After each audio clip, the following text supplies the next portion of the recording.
সূর্য please, আমি তোমার সাথে পার্টি অ্যাটেন্ড করতে করতে টায়ার্ড হয়ে গেছি, তুমি বুঝতে চাইছো না কেন? ও সোনালি, ইউ আর মাই ওয়াইফ। তুমি যদি পার্টিতে আমার সঙ্গে না যাও তাহলে আমি কাকে নিয়ে যাব? ইউএসএ তে এসে আমাদের 3 বছর হয়ে গেছে। এই 3 বছরে তুমি আমার কথা কতবার ভেবেছো? এবার আমি সব বুঝতে পারছি। আমি তোমাকে ইন্ডিয়াতে নিয়ে যাচ্ছি না বলে তুমি এত বেশি রাগ করছো। হ্যাঁ সূর্য, রোজ পার্টি করার চক্করে তুমি আমাকে ভুলতে বসেছো। শুধু আমাকেই নয় সূর্য, আমার সাথে সাথে তুমি নিজেকে আর নিজের দেশকেও ভুলে যাচ্ছ। এসব তুমি কি বলছো সোনালি? আমি বেঁচে থাকতে তোমাকে ভুলে যাব? এটা কখনো সম্ভব নয়। আর তুমি জানো না আমার দেশকে আমি কত ভালোবাসি। I love my India.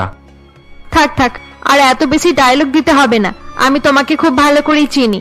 USA তে এসে তোমার মুখে এরকম ডায়লগ শোনার থেকে বেশি ভালো হতো যদি আমি গ্রামে কারোর সাথে বিয়ে করে সেখানে থেকে যেতাম।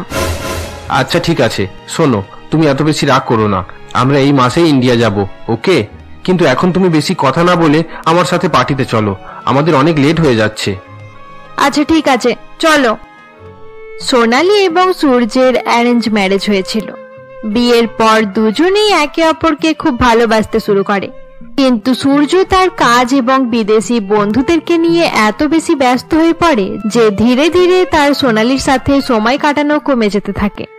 সোনালির ইন্ডিয়াতে যাওয়ার খুব ইচ্ছে ছিল, কিন্তু তার একার পক্ষে এত দূরে যাওয়া সম্ভব ছিল না। এরকমই একদিন সোনালি সোফায় বসেছিল, এমন সময় সূর্য বাইরে থেকে আসে। এই দেখো সোনালি, আমি তোমার জন্য কি এনেছি। এই বলে সূর্য একটি কাগজ নিয়ে সোনালির হাতে দেয়। এটা কিসের কাগজ সূর্য? আরে বাহ, এটা তো ইন্ডিয়া যাওয়ার টিকিট। ওয়াও, ফাইনালি আমরা ইন্ডিয়া যাচ্ছি। আমার এতদিনের ইচ্ছে পূরণ হতে চলেছে। থ্যাংক ইউ ভেরি মাচ সূর্য। তোমার সাথে সাথে ইন্ডিয়া যাওয়ার জন্য আমিও অনেক এক্সাইটেড সোনালি। এভাবেই দেখতে দেখতে 15 দিন কেটে যায়। সোনালি এবং সূর্য ইন্ডিয়াতে যাওয়ার জন্য বেরিয়ে পড়ে। সূর্যের বাড়িতে কেউ ছিল না, কারণ বিয়ের কিছু বছর আগেই এক কার অ্যাক্সিডেন্টে তার বাবা মায়ের মৃত্যু হয়ে যায়। সূর্য তার বাবা মায়ের একমাত্র সন্তান ছিল, তাই সে তার বাড়ি ঘর সব বিক্রি করে সোনালিকে বিয়ে করে বিদেশে চলে গিয়েছিল। এরপর দুজনেই ইন্ডিয়া এসে সূর্য নিজের শ্বশুর বাড়িতে যায়। মনে হচ্ছে সোনালি আর সূর্য চলে এসেছে, চলো তাড়াতাড়ি গিয়ে দরজা খুলি। হ্যাঁ হ্যাঁ চলো, এত বছর পর নিজের মেয়েকে দেখতে পাবো ভেবেই খুব আনন্দ হচ্ছে। এরপর তারা গিয়ে দরজা খুলে সোনালি এবং সূর্যকে বাড়ির ভেতরে নিয়ে আসে। সোনালি, তোরা দুজনে ফ্রেশ হয়ে চলে আয়, আমি খাবার বার করে দিচ্ছি।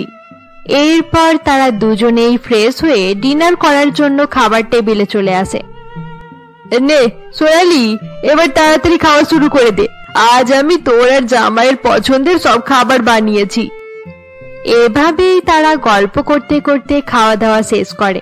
এরপর তারা নিজের নিজের রুমে ঘুমাতে চলে যায়। পরের দিন সকালে ব্রেকফাস্ট করার পর সূর্য রুমে বসে রেস্ট করছিল। এমন সময় সোনালি তার কাছে আসে। সূর্য, আর কতক্ষণ বিশ্রাম করবে? চলো না, আমি তোমাকে আমাদের গ্রামটা ঘুরিয়ে দেখাই। Oh no Sonali, please, I am too tired. তুমি একা যাও, আমি রেস্ট করব, ওকে? চলো না সূর্য, তুমি গেলে অনেক ভালো লাগতো। আমি এখন যেতে পারবো না সোনালি, আমার পায়ে প্রচন্ড ব্যথা। এরপর সূর্যকে বাড়িতে রেখে সোনালি একাই গ্রাম ঘুরতে বেরিয়ে পড়ে। গ্রামের মাঠে এক পুকুর পাড়ে যেতেই সোনালি রবিকে দেখতে পায়, যে ছোটবেলা থেকেই সোনালির খুব ভালো বন্ধু ছিল। আরে রবি, তুমি তুমি এখনো গ্রামেই আছো? ভাবিনি গ্রামে আসার সঙ্গে সঙ্গেই তোমার সাথে দেখা হয়ে যাবে। হ্যাঁ, এখন সবাই গ্রাম ছেড়ে বিদেশে চলে যাচ্ছে, কিন্তু এই গ্রাম ছেড়ে কোথাও যেতে আমার ভালো লাগে না। ঠিক বলেছো, এই গ্রামে একসময় আমরা কত খেলাধুলা করেছি। আচ্ছা রবি, তুমি এখন কি করো? তেমন কিছু না, গ্রামের জমিতে চাষবাস করি। সত্যি কথা বলতে গ্রামের জমিতে ফসল ফলাতে আমার খুব আনন্দ হয়। আরে বাহ, এটা তো তুমি খুব ভালো কাজ করছো। চলো আজ কাজ থেকে ছুটি নিয়ে নাও, আর আমাকে পুরো গ্রামটা ঘুরিয়ে দেখাও। আফটার অল আমি 3 বছর পর ইন্ডিয়াতে এসেছি বলে কথা। আচ্ছা ঠিক আছে, চলো আজ তোমাকে আমাদের ছোটবেলায় ঘোরার জায়গাগুলোতে নিয়ে যাব। আমাদের ছোটবেলার সব স্মৃতি মনে পড়ে যাবে। এরপর থেকে সোনালি সূর্যকে বাড়িতে রেখে রবির সাথে সারা গ্রাম ঘুরে বেড়াতে শুরু করে। তারা কখনো গ্রামের নদীর ধারে, কখনো আমের বাগানে এবং কখনো গ্রামের পুরানো ভাঙা বাড়িতে ঘোরাফেরা করতে থাকে। এভাবেই দেখতে দেখতে 1 সপ্তাহ কেটে যায়। এরকমই একদিন সূর্য সোনালীর খোঁজ করতে করতে তার শালী স্বপ্নার কাছে আসে। আরে স্বপ্না, তোমার দিদিকে সকাল থেকে কোথাও দেখতে পাচ্ছি না যে, সে কোথায় গেছে? কোথায় আবার যাবে? নিশ্চয়ই রবি দাদার সঙ্গেই গ্রামের কোথাও ঘুরে বেড়াচ্ছে। রবি? এই রবিটা আবার কে? কোনোদিন নাম তো শুনিনি। আরে দিদি তোমাকে রবি দাদার ব্যাপারে কিছুই জানায়নি? আরে জিজু, ওরা দুজনে ছোটবেলা থেকে খুব ক্লোজ ফ্রেন্ড। স্বপ্নার মুখে এই কথা শুনে সূর্য অবাক হয়ে যায়।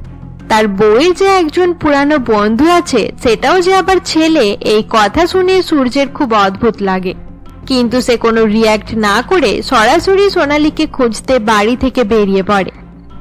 আরে ওই দেখো, আমাদের সোনালীর স্বামী আমেরিকায় থাকে, কয়েকদিন হলো এখানে এসেছে। হ্যাঁ হ্যাঁ জানি, কত হ্যান্ডসাম, তাই না? কিন্তু কি লাভ বলো, সোনালী তো এখনো রবির পেছনেই পাগল। হ্যাঁ হ্যাঁ ঠিকই বলেছ, নিশ্চয়ই তারা দুজনে নদীর ধারেই বসে আছে। আমি অনেকবার তাদেরকে সেখানে দেখেছি।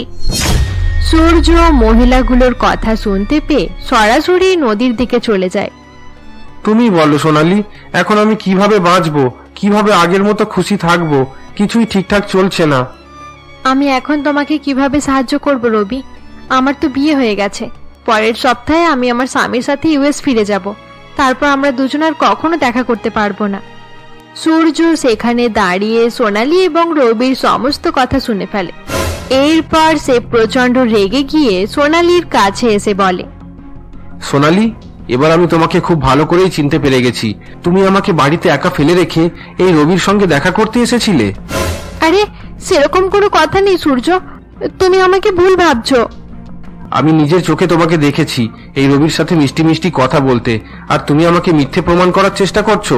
আমি স্বপ্নার মুখে শুনেছি যে রবি তোমার ছোটবেলার ক্লোজ ফ্রেন্ড। স্বপ্না যা বলেছে ঠিকই বলেছে সূর্য, রবি শুধুমাত্র আমার ক্লোজ ফ্রেন্ড, এর বেশি আর কিছু নয়। শুধু স্বপ্নার মুখে নয় সোনালী, আমি গ্রামের কিছু মহিলাকেও তোমার আর রবির ব্যাপারে খারাপ খারাপ কথা বলতে শুনেছি। এত কিছু দেখা এবং শোনার পরেও আমি তোমার কথায় বিশ্বাস করব?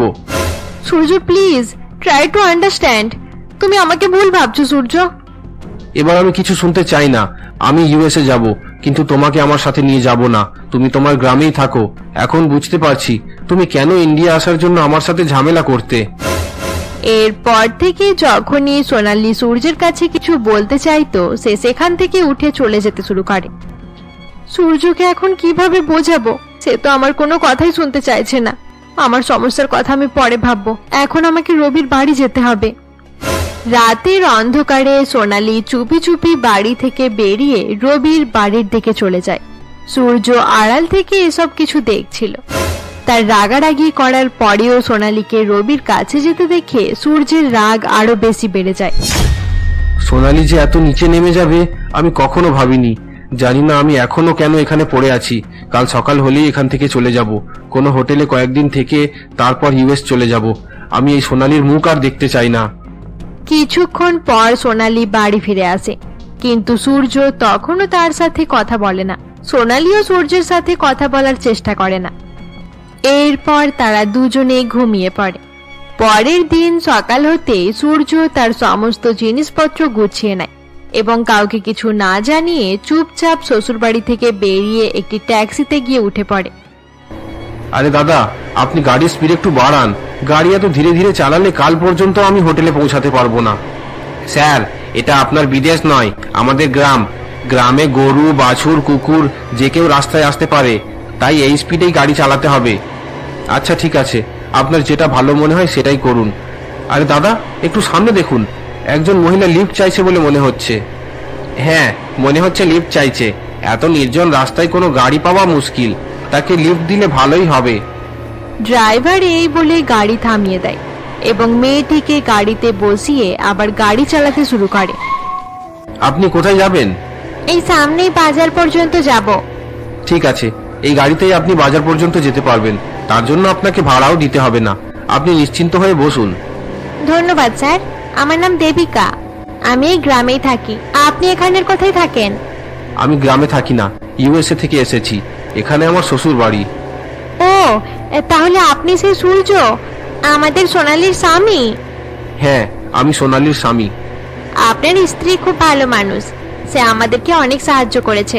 আমার স্বামী সবসময় বলতো যে সোনালী তার গ্রামের সব থেকে ভালো বন্ধু ছিল, আর এখন সে ইউএসএ তে থাকে। আপনি ওই রবির স্ত্রী? তাছাড়া সোনালী আপনার কি সাহায্য করেছে? আসলে দাদা, আমার স্বামী আমাকে একদম পছন্দ করতো না। তার মা বাবার কথাই আমাদের বিয়ে হয়েছিল। রবি পড়াশোনায় খুব ভালো ছিল, আর আমি শুধু স্কুল পর্যন্ত পড়েছি, তাই আমি তার মতো হতে পারিনি। কিভাবে পোশাক পরতে হয় আর কিভাবে মানুষের সাথে ভালোভাবে বিহেভ করতে হয়, এসব আমাকে সোনালীই শিখিয়েছে। আমার শ্বশুর শাশুড়ি ঘুমানোর পর সোনালী রোজ রাতে আমাদের বাড়িতে আসতো, আর আমাকে শিক্ষিত মানুষের মতো আচরণ করতে শেখাতো। তাহলে সোনালী আপনাকে এইসব কিছুতে সাহায্য করেছে? আপনি এসব জানেন না? রবি আজ আপনাকে বাড়িতে আমন্ত্রণ জানাতে যাচ্ছিল, সে তো আপনাকে সব আজ জানিয়ে দিত। ও গড, আমি কিসব ভাবতে শুরু করেছিলাম। আরে, আপনি চুপ করে গেলেন কেন? তাছাড়া আপনি কোথায় যাবেন? আমি সোনালীর জন্য একটি গিফট নিতে মার্কেটে যাচ্ছি। ও, এ তো খুব ভালো কথা। আমিও নিজের জন্য কিছু ভালো জামা কাপড় কিনতে যাচ্ছিলাম। চলুন আমরা একসাথে গল্প করতে করতে কেনাকাটা সেরে ফেলি। ঠিক আছে। এরপর তারা দুজনে গাড়ি থেকে নেমে মার্কেটে জিনিসপত্র কেনাকাটা করতে শুরু করে দেয়। অপরদিকে সোনালী বাড়িতে সূর্য এবং তার জিনিসপত্র দেখতে না পেয়ে খুব টেনশনে পড়ে যায়। সে বুঝতে পারে যে সূর্য রেগে বাড়ি ছেড়ে চলে গেছে। এমন সময় তাদের দরজার বেল বেজে ওঠে। আরে সূর্য, তুমি তুমি কোথায় চলে গিয়েছিলে? তোমাকে দেখতে না পেয়ে আমার খুব ভয় করছিল। আরে সোনালী, আমি তোমাকে ছেড়ে কোথায় যাব? এই নাও, তোমার জন্য গিফট নিতে গিয়েছিলাম। এই বক্সে কি আছে সূর্য? আমার খুব পছন্দের একটি ড্রেস আছে। যাও, এবার তাড়াতাড়ি এটা পরে তৈরি হয়ে নাও। তোমার বন্ধু রবিদের বাড়িতে যেতে হবে আমাদের। তার স্ত্রী আমাকে আমন্ত্রণ জানিয়েছে। দেবিকা? দেবিকা তোমাকে আমন্ত্রণ জানিয়েছে? হ্যাঁ, মার্কেটে তার সঙ্গে আমার দেখা হয়েছিল। আচ্ছা ঠিক আছে, তুমি গিয়ে তৈরি হয়ে নাও, আমিও রেডি হয়ে আসছি। স্বামী স্ত্রীর মধ্যে ভালোবাসা থাকা যেমন জরুরি, তার থেকেও বেশি জরুরি একে অপরের উপর বিশ্বাস থাকা। কারণ এই বিশ্বাসই সম্পর্ককে মজবুত করে আর সঠিকভাবে এগিয়ে নিয়ে যায়। এরপর সূর্য এবং সোনালী তৈরি হয়ে রবিদের বাড়িতে চলে যায়। সেখানে বেশ কিছু সময় পর্যন্ত গল্প করার পর তারা বাড়ি আসার জন্য বেরিয়ে পড়ে। আচ্ছা সূর্য, তোমাকে একটা কথা জিজ্ঞাসা করব, সত্যি বলবে তো? হ্যাঁ, অবশ্যই জিজ্ঞাসা করো। তুমি রবির সাথে আমাকে সন্দেহ করে সত্যি সেই দিন সকালে আমাকে ছেড়ে ইউএস চলে যাওয়ার কথা ভেবেছিলে? না, একদমই না। কে তোমাকে এসব কথা বলেছে? আমার সন্দেহ হয়েছিল, তাই জিজ্ঞাসা করলাম। আরে এই ছোটখাটো বন্ধুত্ব নিয়ে আমি এতটা ইনসিকিউর হয়ে যাব? আমাদের সম্পর্ক এতটাও দুর্বল নয় যে সামান্য একটা কারণে ভেঙে যাবে। তোমার ভাবনা চিন্তা অনেক ভালো সূর্য। আমি অনেক লাকি যে তোমার মতো স্বামী পেয়েছি। আরে সূর্য, তোমাকে একটা কথা জানানোই হয়নি। আমাদের ইন্ডিয়া আসার আনন্দে মা বাবা একটি ছোট পার্টির আয়োজন করেছে। কিছু প্রতিবেশী, আত্মীয় আর আমাদের দুজনের কয়েকজন বন্ধু আসবে। এভাবেই কিছুক্ষণ গল্প করার পর তারা বাড়ি ফিরে আসে। সোনালীর মা তাদেরকে দেখে বলে, আরে সোনালী, সূর্য, তোমরা কোথায় ছিলে? কখন থেকে খুঁজে বেড়াচ্ছি। এই নাও, এই জামা কাপড়গুলো পরে তাড়াতাড়ি খুব ভালো করে তৈরি হয়ে চলে এসো, অতিথিরা আসতে শুরু করে দিয়েছে। আরে বাহ, চুড়িদার! এটা তো সব থেকে আরামদায়ক কাপড়, আর দেখতেও খুব সুন্দর। এটা খুব ভালো কথা সোনালী, যে বিদেশে থাকার পরেও তোর এই জামা কাপড় খুব পছন্দ হয়েছে। না হলে আজকালকার মেয়েরা বিদেশে থাকলে কাপড়ের নামে কিছুই পরে না, একদম ছোট ছোট পোশাক। ছি ছি ছি ছি, তাদেরকে দেখলে লজ্জা করে। যেমন দেশ তেমন পোশাক, এতে এত ভাবার কি আছে? হ্যাঁ, তুই ঠিকই বলেছিস। আচ্ছা ঠিক আছে, যা, এখন তোরা দুজনে তাড়াতাড়ি তৈরি হয়ে চলে আয়, আমার অনেক কাজ পড়ে আছে। কিছুক্ষণের মধ্যেই তাদের সমস্ত আত্মীয় এবং সোনালীর কিছু পুরানো বন্ধু পার্টিতে আসে। এরপর সূর্য এবং সোনালীও তৈরি হয়ে পার্টিতে চলে আসে। তোমাকে দেখে মনে হচ্ছে কাউকে খুঁজছো। সবাই তো চলে এসেছে, তাহলে কার জন্য অপেক্ষা করছো? দেখো না, পার্টিতে আমাদের বাড়ি থেকে সবাই এসেছে, আত্মীয়রাও আছে, আমার বন্ধুরাও এসেছে, কিন্তু স্বপ্না আর তার কোনো বান্ধবীকে দেখতে পাচ্ছি না। আমি নিচে আসার সময় স্বপ্নাকে তার রুমে দেখেছি। যাও, তুমি গিয়ে তার সাথে কথা বলে নাও। এরপর সূর্যের কথা মতো সোনালি স্বপ্নার রুমে পৌঁছে দেখে স্বপ্না পার্টির জন্য তৈরি হওয়ার বদলে দুঃখী হয়ে বসে রয়েছে। আরে স্বপ্না, তুই এখনো তৈরি হসনি কেন? আর তাছাড়া তোর কোনো বান্ধবীকেও দেখতে পাচ্ছি না। আমার কোনো বান্ধবী নেই দিদি, আমার শুধু একটাই বেস্ট ফ্রেন্ড আছে, কাজল, কিন্তু সে আসতে পারবে না। সে আমাদের জেলার হয়ে ব্যাডমিন্টন প্রতিযোগিতায় খেলছে। আরে বাহ, এটা তো খুব ভালো কথা। তাহলে তুই মুখ ভার করে বসে আছিস কেন? আমিও সাঁতার কাটতে পারতাম, কিন্তু আমাকে দেখো, আর মা বাবা আমাকে সাপোর্ট করছে না। কিন্তু কেন স্বপ্না, তুই তো খুব ভালো সাঁতার কাটতে পারিস। আমি বাবা মাকে বোঝানোর অনেক চেষ্টা করেছি দিদি, কিন্তু তারা আমার কোনো কথাই শুনছে না। আচ্ছা ঠিক আছে, এখন মুড খারাপ করিস না, তুই তৈরি হয়ে পার্টিতে চলে আয়, বাবা মায়ের সাথে আমি এই ব্যাপারে কথা বলবো। দিদির কথা শুনে স্বপ্না অনেক খুশি হয়ে যায় এবং তাড়াহুড়ো করে তৈরি হয়ে পার্টিতে চলে আসে। এরপর পার্টি শেষ হয়ে গেলে সোনালি তার মাকে বলে, মা, একটা কথা বলো, তোমরা দুজনে সাঁতারের জন্য স্বপ্নাকে সাপোর্ট করছো না কেন? সাঁতার? এটার আবার কিসের দরকার? পড়াশোনায় মন দিলে বেশি ভালো হবে। ঠিক বলেছো, তাছাড়া সাঁতার কাটতে গিয়ে সকলে কেমন পোশাক পরে, ছি ছি ছি, ত্বকও কালো হয়ে যায়, পরে একে কে বিয়ে করতে চাইবে? মা, বাবা, তোমরা এভাবে কথা বলছো কেন? তোমাদের উচিত স্বপ্নাকে সাপোর্ট করা। সে যদি এখন এসব না করে তাহলে কবে করবে? এইটা শুধু শুধু সময় নষ্ট। এরকম খেলাধুলায় মন দিলে পড়াশোনায় মনোযোগ কমে যাবে আর সে পরীক্ষায় ফেল করবে। আচ্ছা মা, ভারতে লক্ষ লক্ষ মেয়ে সাঁতার কাটছে, সবাই কি প্রথম হতে পারে? পারে না। তাহলে কেন সময় আর টাকা সব নষ্ট করছে? তুমি দেখছো তো দিদি, মা কখনো আমার কোনো কাজে সাপোর্ট করে না। মা প্লিজ বোঝার চেষ্টা করো, তার যা ইচ্ছে হয় তাকে করতে দাও না, না হলে সে রেগে গিয়ে পড়াশোনা করলে পড়াশোনাও খারাপ হয়ে যাবে। যদি সে খুশি থাকে তাহলে দেখবে সবকিছুতেই ভালো মার্কস আনবে। আমরা ওসব কিছু শুনতে চাই না। তুই যা, পার্টি শেষ করেছিস, এবার একটু গিয়ে বিশ্রাম করে নে, সূর্য হয়তো তোর জন্য অপেক্ষা করছে। মায়ের কথা শুনে সোনালি সেখান থেকে চলে যায়। এরপর স্বপ্না তার দিদির কাছে গিয়ে বলে, দিদি, আমি চেষ্টা করা ছেড়ে দিয়েছি, এবার তুমিও ছেড়ে দাও, মা বাবা কোনোদিনও বুঝবে না। আচ্ছা স্বপ্না, ডিস্ট্রিক্ট লেভেলে সাঁতার প্রতিযোগিতা কবে? কিন্তু দিদি, এর জন্য তো প্র্যাকটিস আর ট্রেনিং এর অনেক প্রয়োজন। তবে এখন আমি ইন্টার স্কুল প্রতিযোগিতায় যেতে পারি, যদি পরিশ্রম করি তাহলে নিশ্চয়ই হয়ে যেতে পারে। তাহলে আর দেরি করিস না, এক্সট্রা ক্লাস থেকে ট্রেনিং নেওয়া শুরু করে দে। শুধু ট্রেনিং নিয়ে চিন্তা করলে হবে না, টাকার ব্যাপারটাও তো ভাবতে হবে। আরে টাকা নিয়ে চিন্তা করছিস কেন? তোর জিজু কবে কাজে আসবে? পরের দিন থেকে স্বপ্না বাড়িতে কাউকে কিছু না জানিয়ে দিদির কথা মতো সাঁতার ক্লাস জয়েন করে নেয়। আগে থেকেই অনেক আগ্রহী থাকায় সে অন্য ট্রেন করা বাচ্চাদের থেকেও অনেক ভালো সাঁতার কাটতে শুরু করে। স্বপ্নার পরিশ্রম, চেষ্টা এবং সাঁতারের স্পিড দেখে টিচাররা তাকে ইন্টার স্কুল প্রতিযোগিতার জন্য সিলেক্ট করে নেয়। আরে বাহ স্বপ্না, আমি তোর কাছ থেকে এটাই আশা করেছিলাম। এবার তুই প্রতিযোগিতায় জিতে মা বাবাকে দেখিয়ে দে যে পড়াশোনার সাথে সাথে অন্য কিছুও করা যায়। তারা দুজনে কথা বলছিল, এমন সময় তাদের মা সেখানে আসে।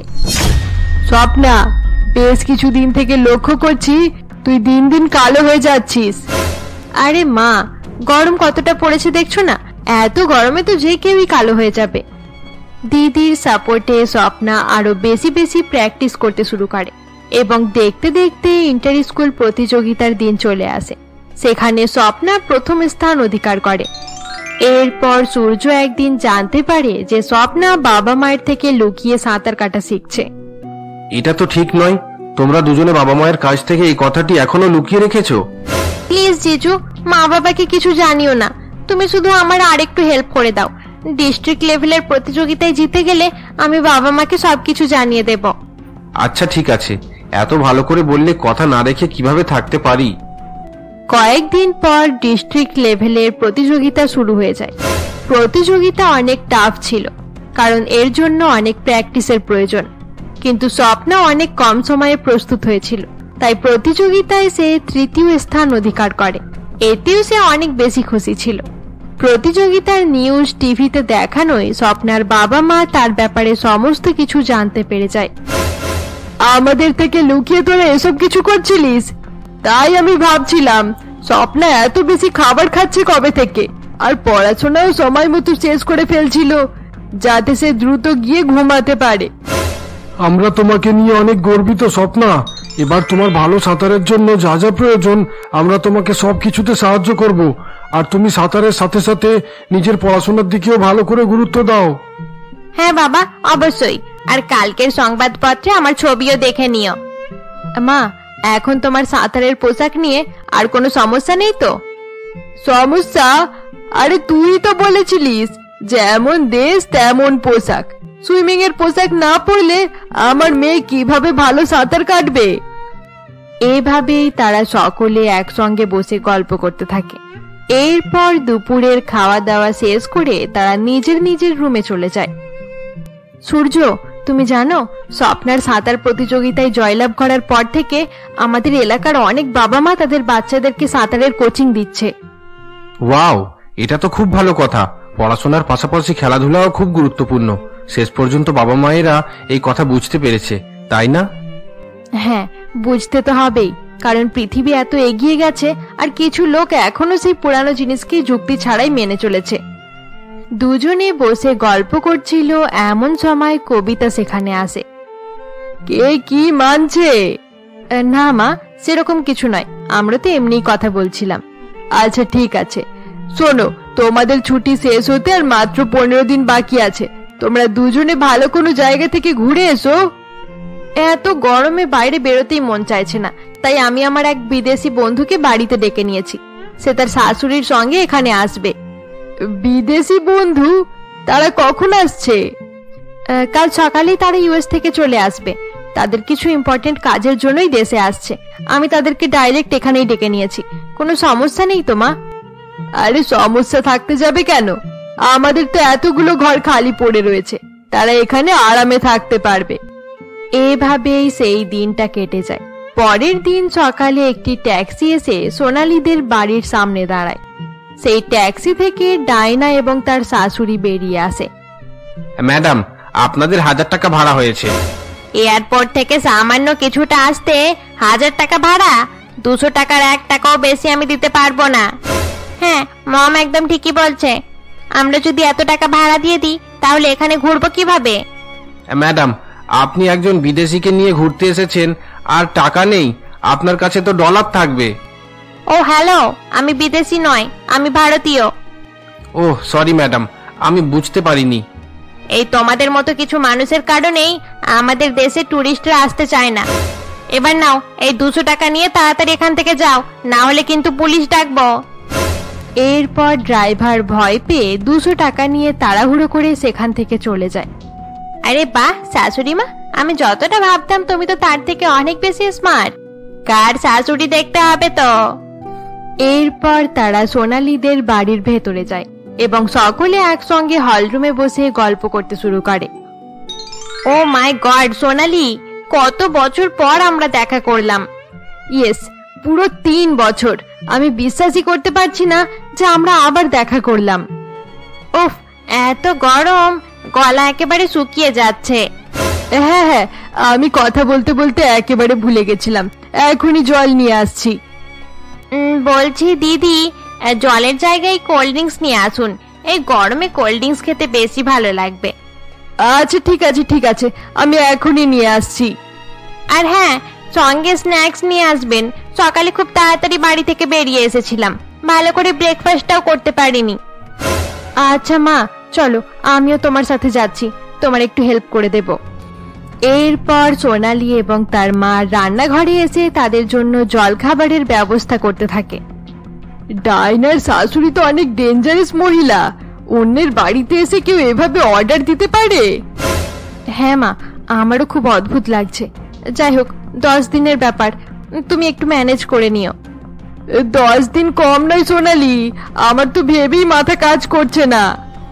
তারা কথা বলছিল এমন সময় দরজার বেল বেজে ওঠে। আচ্ছা সোনালী, তুই জল খাবার নিয়ে যা, আমি দরজা খুলে দেখি কে এসেছে। এরপর কবিতা গিয়ে দরজা খুলে দেখে তার বোন বিনা এসেছে। আরে বিনা, তুই এখানে? হঠাৎ করে কোনো খবর না দিয়েই চলে এলি যে? হ্যাঁ, হঠাৎ করেই আসতে হলো। কারণ সোনালি বিদেশ থেকে এসে 1 মাস হয়ে গেছে, সে একবারও আমাদের সঙ্গে দেখা করতে যায়নি, তাই ভাবলাম আমিই চলে যাই। এটা তুই খুব ভালো কাজ করেছিস। আয় আয়, বাড়ির ভেতরে আয়। আরে বাহ, আমার জন্য এত জল খাবারের ব্যবস্থা করা হয়েছে। আরে না না, আপনার ভুল হচ্ছে। আসলে আমরা বিদেশ থেকে এসেছি, তাই আমাদের জন্য এত কিছুর আয়োজন হয়েছে। তবে এতে আমার কোনো সমস্যা নেই, সবাই মিলেমিশে ভাগ করে খেলে ভালোবাসা বাড়ে। কিন্তু আমার সাথে মিলে ভাগ করে খেতে গেলে ঝগড়া হয়ে যায়। আরে বিনা, তুই বস, আমি তোকে আরেকটা নতুন প্লেট এনে দিচ্ছি। এরপর কবিতা একটি প্লেটে নতুন করে চা এবং জলখাবারের ব্যবস্থা করে নিয়ে এসে বিনাকে খেতে দেয়। আরে কবিতা, আমি যাকে দেখতে এখানে এত দূরে এসেছি তার মনে তো আমাকে দেখে কোনো খুশিই নেই। আরে না না মাসি, আমি খুব খুশি। তোমাকে দেখে আমি দুঃখী হতে যাব কেন? আসলে আমার যা মনে হয় মুখের উপরেই বলে ফেলি, এজন্যই তো লোকেরা আমাকে একেবারে পছন্দ করে না। হ্যাঁ হ্যাঁ, আমিও মানুষের মুখের উপরেই বলে ফেলি। এই যেমন দেখুন না, আপনাকে দেখে মনে হচ্ছে আপনি এখানে দেখা করতে আসেননি, বরং কথা শোনাতে এসেছেন। এসব আপনি কি বলছেন? আমি মোটেও কথা শোনাতে আসিনি। তাছাড়া আজকালকার ছেলে মেয়েদের কথা আর কি বলি বলুন তো? মেয়েদের বিয়ে করে বিদেশে পাঠানোর পর তাদের আচরণটাই বদলে যাচ্ছে। বড়দের সম্মান করা তো দূরের কথা, তারা নিজেদের ঘর সংসারের কথাও ভাবে না। এসব কথা বলে তুই কি প্রমাণ করতে চাইছিস বিনা? সোনালির বিয়ে হয়ে 3 বছর হয়ে গেল, এখনো সে কোনো সুখবর শোনাচ্ছে না। মনে হচ্ছে কোনো সমস্যা চলছে। আরে না না, তোর কোনো ভুল হচ্ছে। সোনালি এখনো বেবি প্ল্যানিং শুরু করেনি। থাক, আমাকে আর বোঝাতে হবে না। বিয়ের পর থেকেই নিশ্চয় মেডিসিন খাওয়া শুরু করেছিল, তাই এখন বাচ্চা হচ্ছে না। আরে না না বিনা, এমন কোনো কথা নেই। সূর্য আর সোনালি এখন নিজেদের ক্যারিয়ারে ফোকাস করছে। এই সমস্ত অজুহাত পাড়া প্রতিবেশীদেরকে শোনানোর জন্যই ঠিক আছে, কিন্তু আমি তো নিজের মানুষ, আমাকে তো সত্যিটা বলতেই পারিস। আরে না না বিনা, তুই যা ভাবছিস সেরকম কিছুই নয়। আমি ঠিকই ভাবছি, নিশ্চয়ই সোনালির প্রবলেম চলছে। এখন থেকেই ভালো করে লক্ষ্য দে। এভাবে যদি আরো 3-4 বছর কেটে যায় তাহলে আর বাচ্চার মুখই দেখতে পারবে না তারা। তুমি এরকম করে কেন বলছো আন্টি? আজকালকার জেনারেশনে সকলে বিয়ের 5-6 বছর পরেই বাচ্চা নিচ্ছে, আর আমাদের সোনালির তো মাত্র 3 বছর হয়েছে বিয়ের। জানো বৌমা, মনে হচ্ছে সোনালির মাছির চা শেষ হয়ে গেছে। হ্যাঁ, চা শেষ হয়ে গেছে, কিন্তু আপনি বলতে কি চাইছেন? আমি বলতে চাইছি, কেউ যদি কারোর বাড়িতে অতিথি হিসেবে আসে তাহলে তাদের বাড়িতে বসে উল্টোপাল্টা কথা বলা উচিত নয়, যাকে ইংরেজিতে বলে স্টুপিডিটি। Do you understand? তাহলে তুমি আমাকে এখান থেকে চলে যেতে বলছো? হ্যাঁ, একদম ঠিকই ধরেছ। আর যাই হোক, আমি এতটাও খারাপ নয় যে এই কথাটাও মুখের উপরেই বলবো। বাকি যারা স্মার্ট তারা তো বুঝেই যাবে, যেমন আপনি ঠিক বুঝতে পেরেছেন। আরে কবিতা দিদি, এটা কে যে আমাকে বাড়ি থেকে বার করে দিতে চাইছে? না না বিনা, তুই রাগ করিস না, আমি তো তোকে কিছু বলছি না। তুই চল, তুই আমার রুমে চল, আমরা একসঙ্গে বসে গল্প করব। আমি আর 1 মিনিটও এখানে দাঁড়াবো না। এখানে এসে ভালোই হলো, তোমাদের আসল চেহারা দেখতে পেয়ে গেলাম। এখানে আসার জন্য আপনার অনেক ধন্যবাদ। এবার আপনি যেতে পারেন।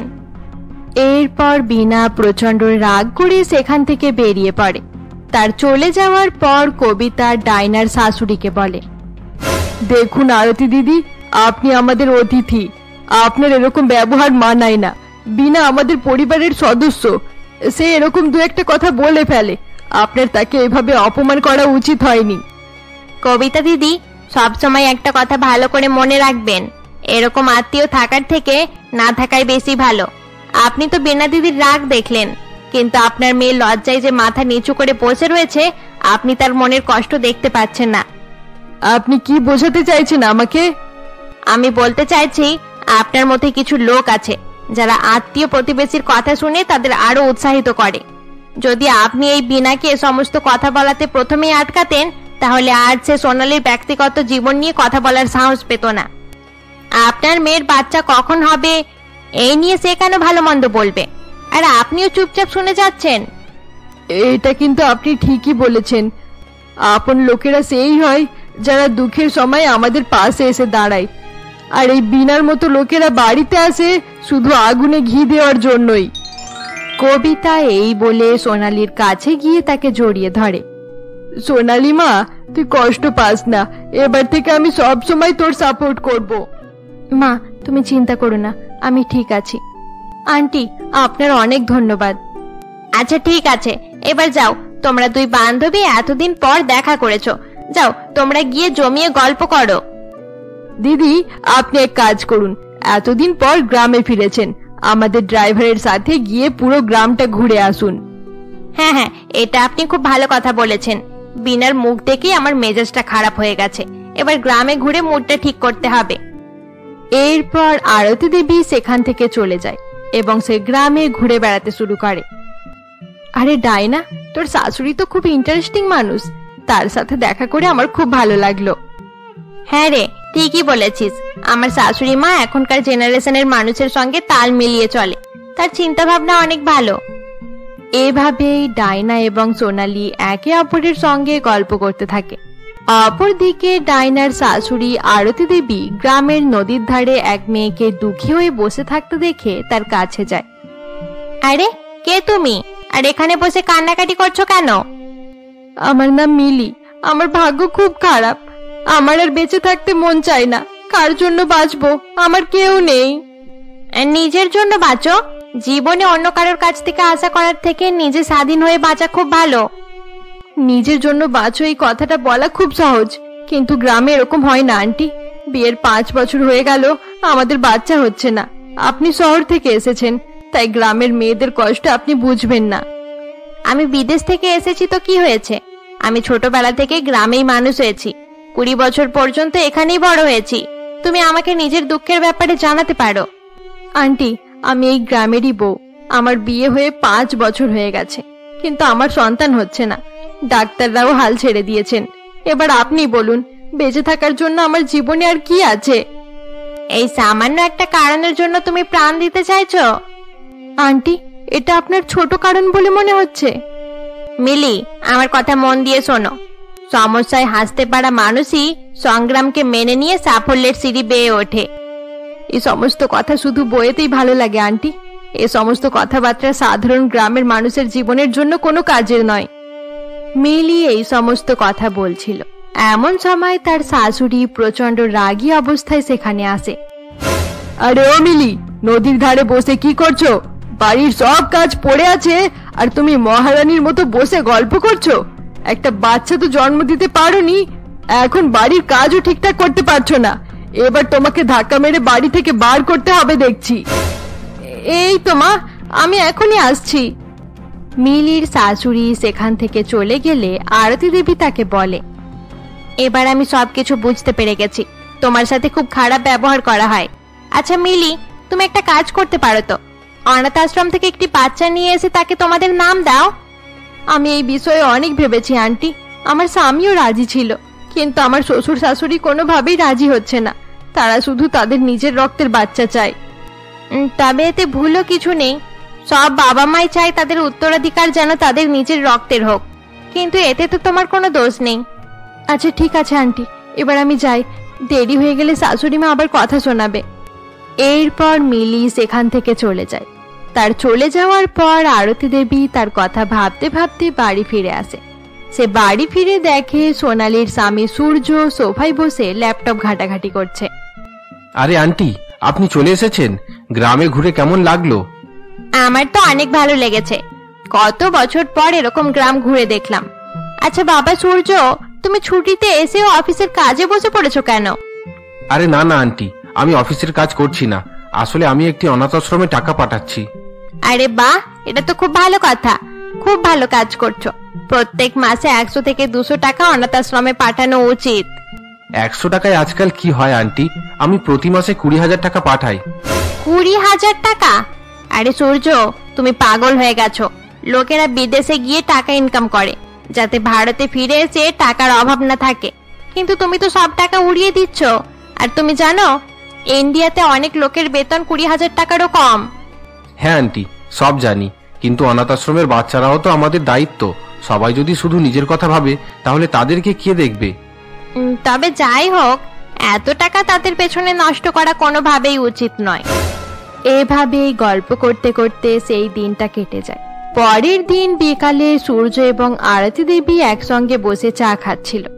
আরতি দেবী একটি খবরের কাগজ হাতে নিয়ে বলে, আরে আরে, এটা কি খবর? দেশে অনাথ আশ্রমের নামে ব্যবসা চলছে, তাদেরকে 1 পয়সাও দেওয়া উচিত নয়। আন্টি, আমি আজকে নিউজপেপার পড়েছি, কিন্তু এই খবরটা তো কোথাও দেখতে পাইনি। কিন্তু আমি খবরের কাগজটাতে স্পষ্ট লেখা আছে দেখতে পাচ্ছি। আচ্ছা আন্টি, আজ আপনার কোনো কাজ আছে? বেড়াতে এসে কেউ আবার কাজ করে? চলো, আমি এখনই কবিতাকে ডেকে আনি, তাকেও নিয়ে যাব, দুজনে একসঙ্গে ঘুরে বেড়াবো। এরপর সূর্য কবিতা এবং আরতি দেবীকে সঙ্গে নিয়ে কারে করে বেরিয়ে পড়ে। বেশ কিছু সময় পর্যন্ত গাড়ি চালানোর পর সূর্য একটি বিল্ডিং এর সামনে এসে গাড়ি থামায়। বাবা সূর্য, তুমি তো আমাদেরকে বেড়াতে নিয়ে যাবে বলেছিলে, তাহলে এই স্কুলের সামনে এসে দাঁড়ালে কেন? এটা স্কুল নয়, এটি একটি অনাথ আশ্রম।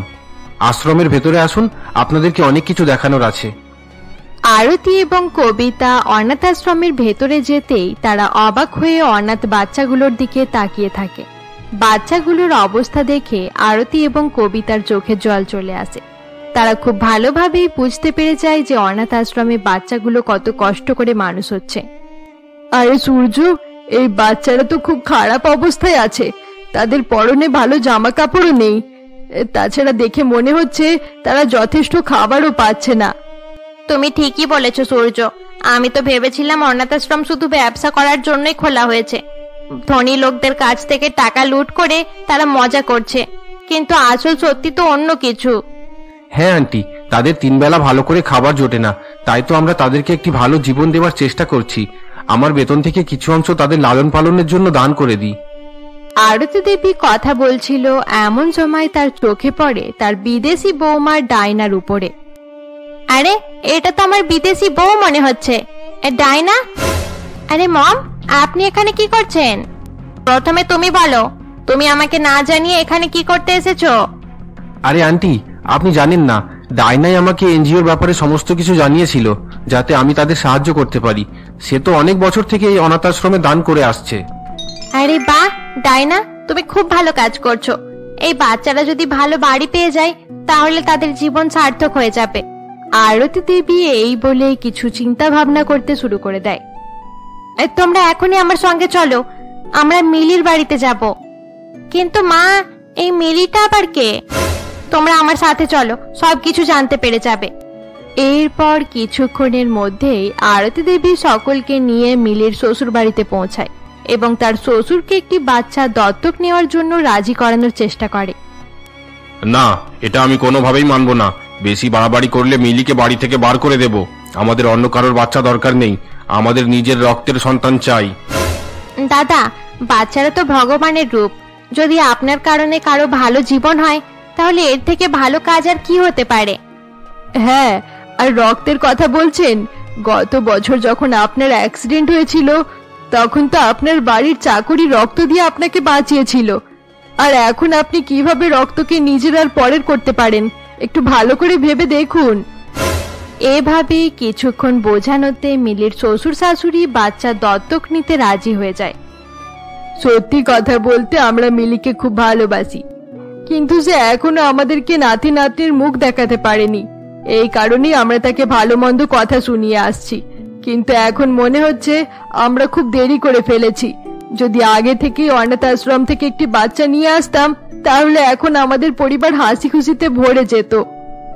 মিলি বৌদির সমস্যার তো সমাধান হয়ে গেল, কিন্তু আমার কি হবে? আমি বুঝতে পেরেছি সোনালি যে তুমিও বাচ্চা নেওয়ার সমস্যায় ভুগছো। আরে, এটাই তো ভগবানের ইশারা যে আমরা কিছু ভালো কাজ করি। সোনালি, তুমিও একটি বাচ্চা দত্তক নিয়ে নাও। এটা আপনি খুব ভালো কথা বলেছেন আরতি। ছোট বাচ্চারা তো কাদামাটির মতো, আমরা তাদেরকে যেমন ভাবে গড়বো তারা তেমনই তৈরি হবে। তখন নিজের রক্ত আর পরের রক্তের কোনো পার্থক্য থাকবে না। কিছুদিন পরে সেই অনাথ আশ্রম থেকে মিলি এবং সোনালি একটি করে বাচ্চা দত্তক নিয়ে নেয় এবং তাদের পরিবারের সকলে আনন্দের সাথে বাচ্চাগুলোকে গ্রহণ করে। এভাবেই তাদের সমস্যার সমাধান হয়ে যায় এবং তারা হাসি খুশিতে নিজেদের বাকি জীবন কাটতে থাকে। বন্ধুরা, আমাদের গল্পের সিরিজ এখানেই শেষ করা হলো। গল্পটি ভালো লেগে থাকলে অবশ্যই লাইক করে দিও। এরকমই গল্প আরো দেখতে আমাদের চ্যানেলকে সাবস্ক্রাইব করতে ভুলবে না। সূর্য প্লিজ, আমি তোমার সাথে পার্টি অ্যাটেন্ড করতে করতে টায়ার্ড হয়ে গেছি, তুমি বুঝতে চাইছো না কেন? ও সোনালি, ইউ আর মাই ওয়াইফ।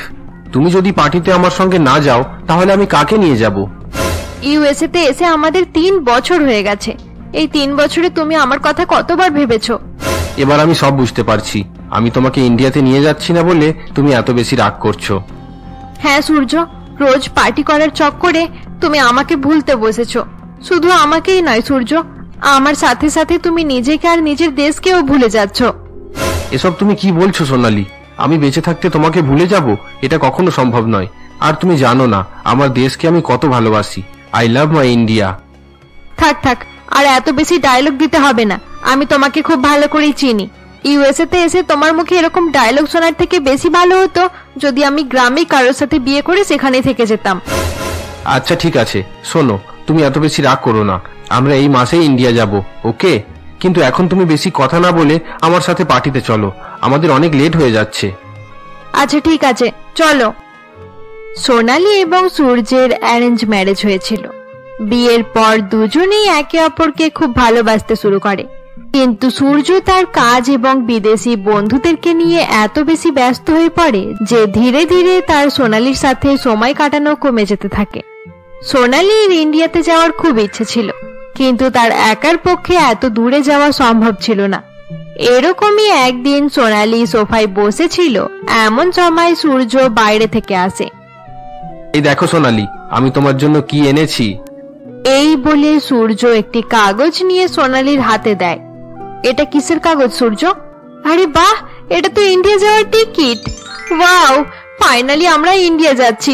আমার এতদিনের ইচ্ছে পূরণ হতে চলেছে। থ্যাংক ইউ ভেরি মাচ সূর্য। তোমার সাথে সাথে ইন্ডিয়া যাওয়ার জন্য আমিও অনেক এক্সাইটেড সোনালি। এভাবেই দেখতে দেখতে 15 দিন কেটে যায়। সোনালি এবং সূর্য ইন্ডিয়াতে যাওয়ার জন্য বেরিয়ে পড়ে। সূর্যের বাড়িতে কেউ ছিল না, কারণ বিয়ের কিছু বছর আগেই এক কার অ্যাক্সিডেন্টে তার বাবা মায়ের মৃত্যু হয়ে যায়। সূর্য তার বাবা মায়ের একমাত্র সন্তান ছিল, তাই সে তার বাড়ি ঘর সব বিক্রি করে সোনালিকে বিয়ে করে বিদেশে চলে গিয়েছিল। এরপর দুজনেই ইন্ডিয়া এসে সূর্য নিজের শ্বশুর বাড়িতে যায়। মনে হচ্ছে সোনালি আর সূর্য চলে এসেছে, চলো তাড়াতাড়ি গিয়ে দরজা খুলি। হ্যাঁ হ্যাঁ চলো, এত বছর পর নিজের মেয়েকে দেখতে পাবো ভেবেই খুব আনন্দ হচ্ছে। এরপর তারা গিয়ে দরজা খুলে সোনালি এবং সূর্যকে বাড়ির ভেতরে নিয়ে আসে।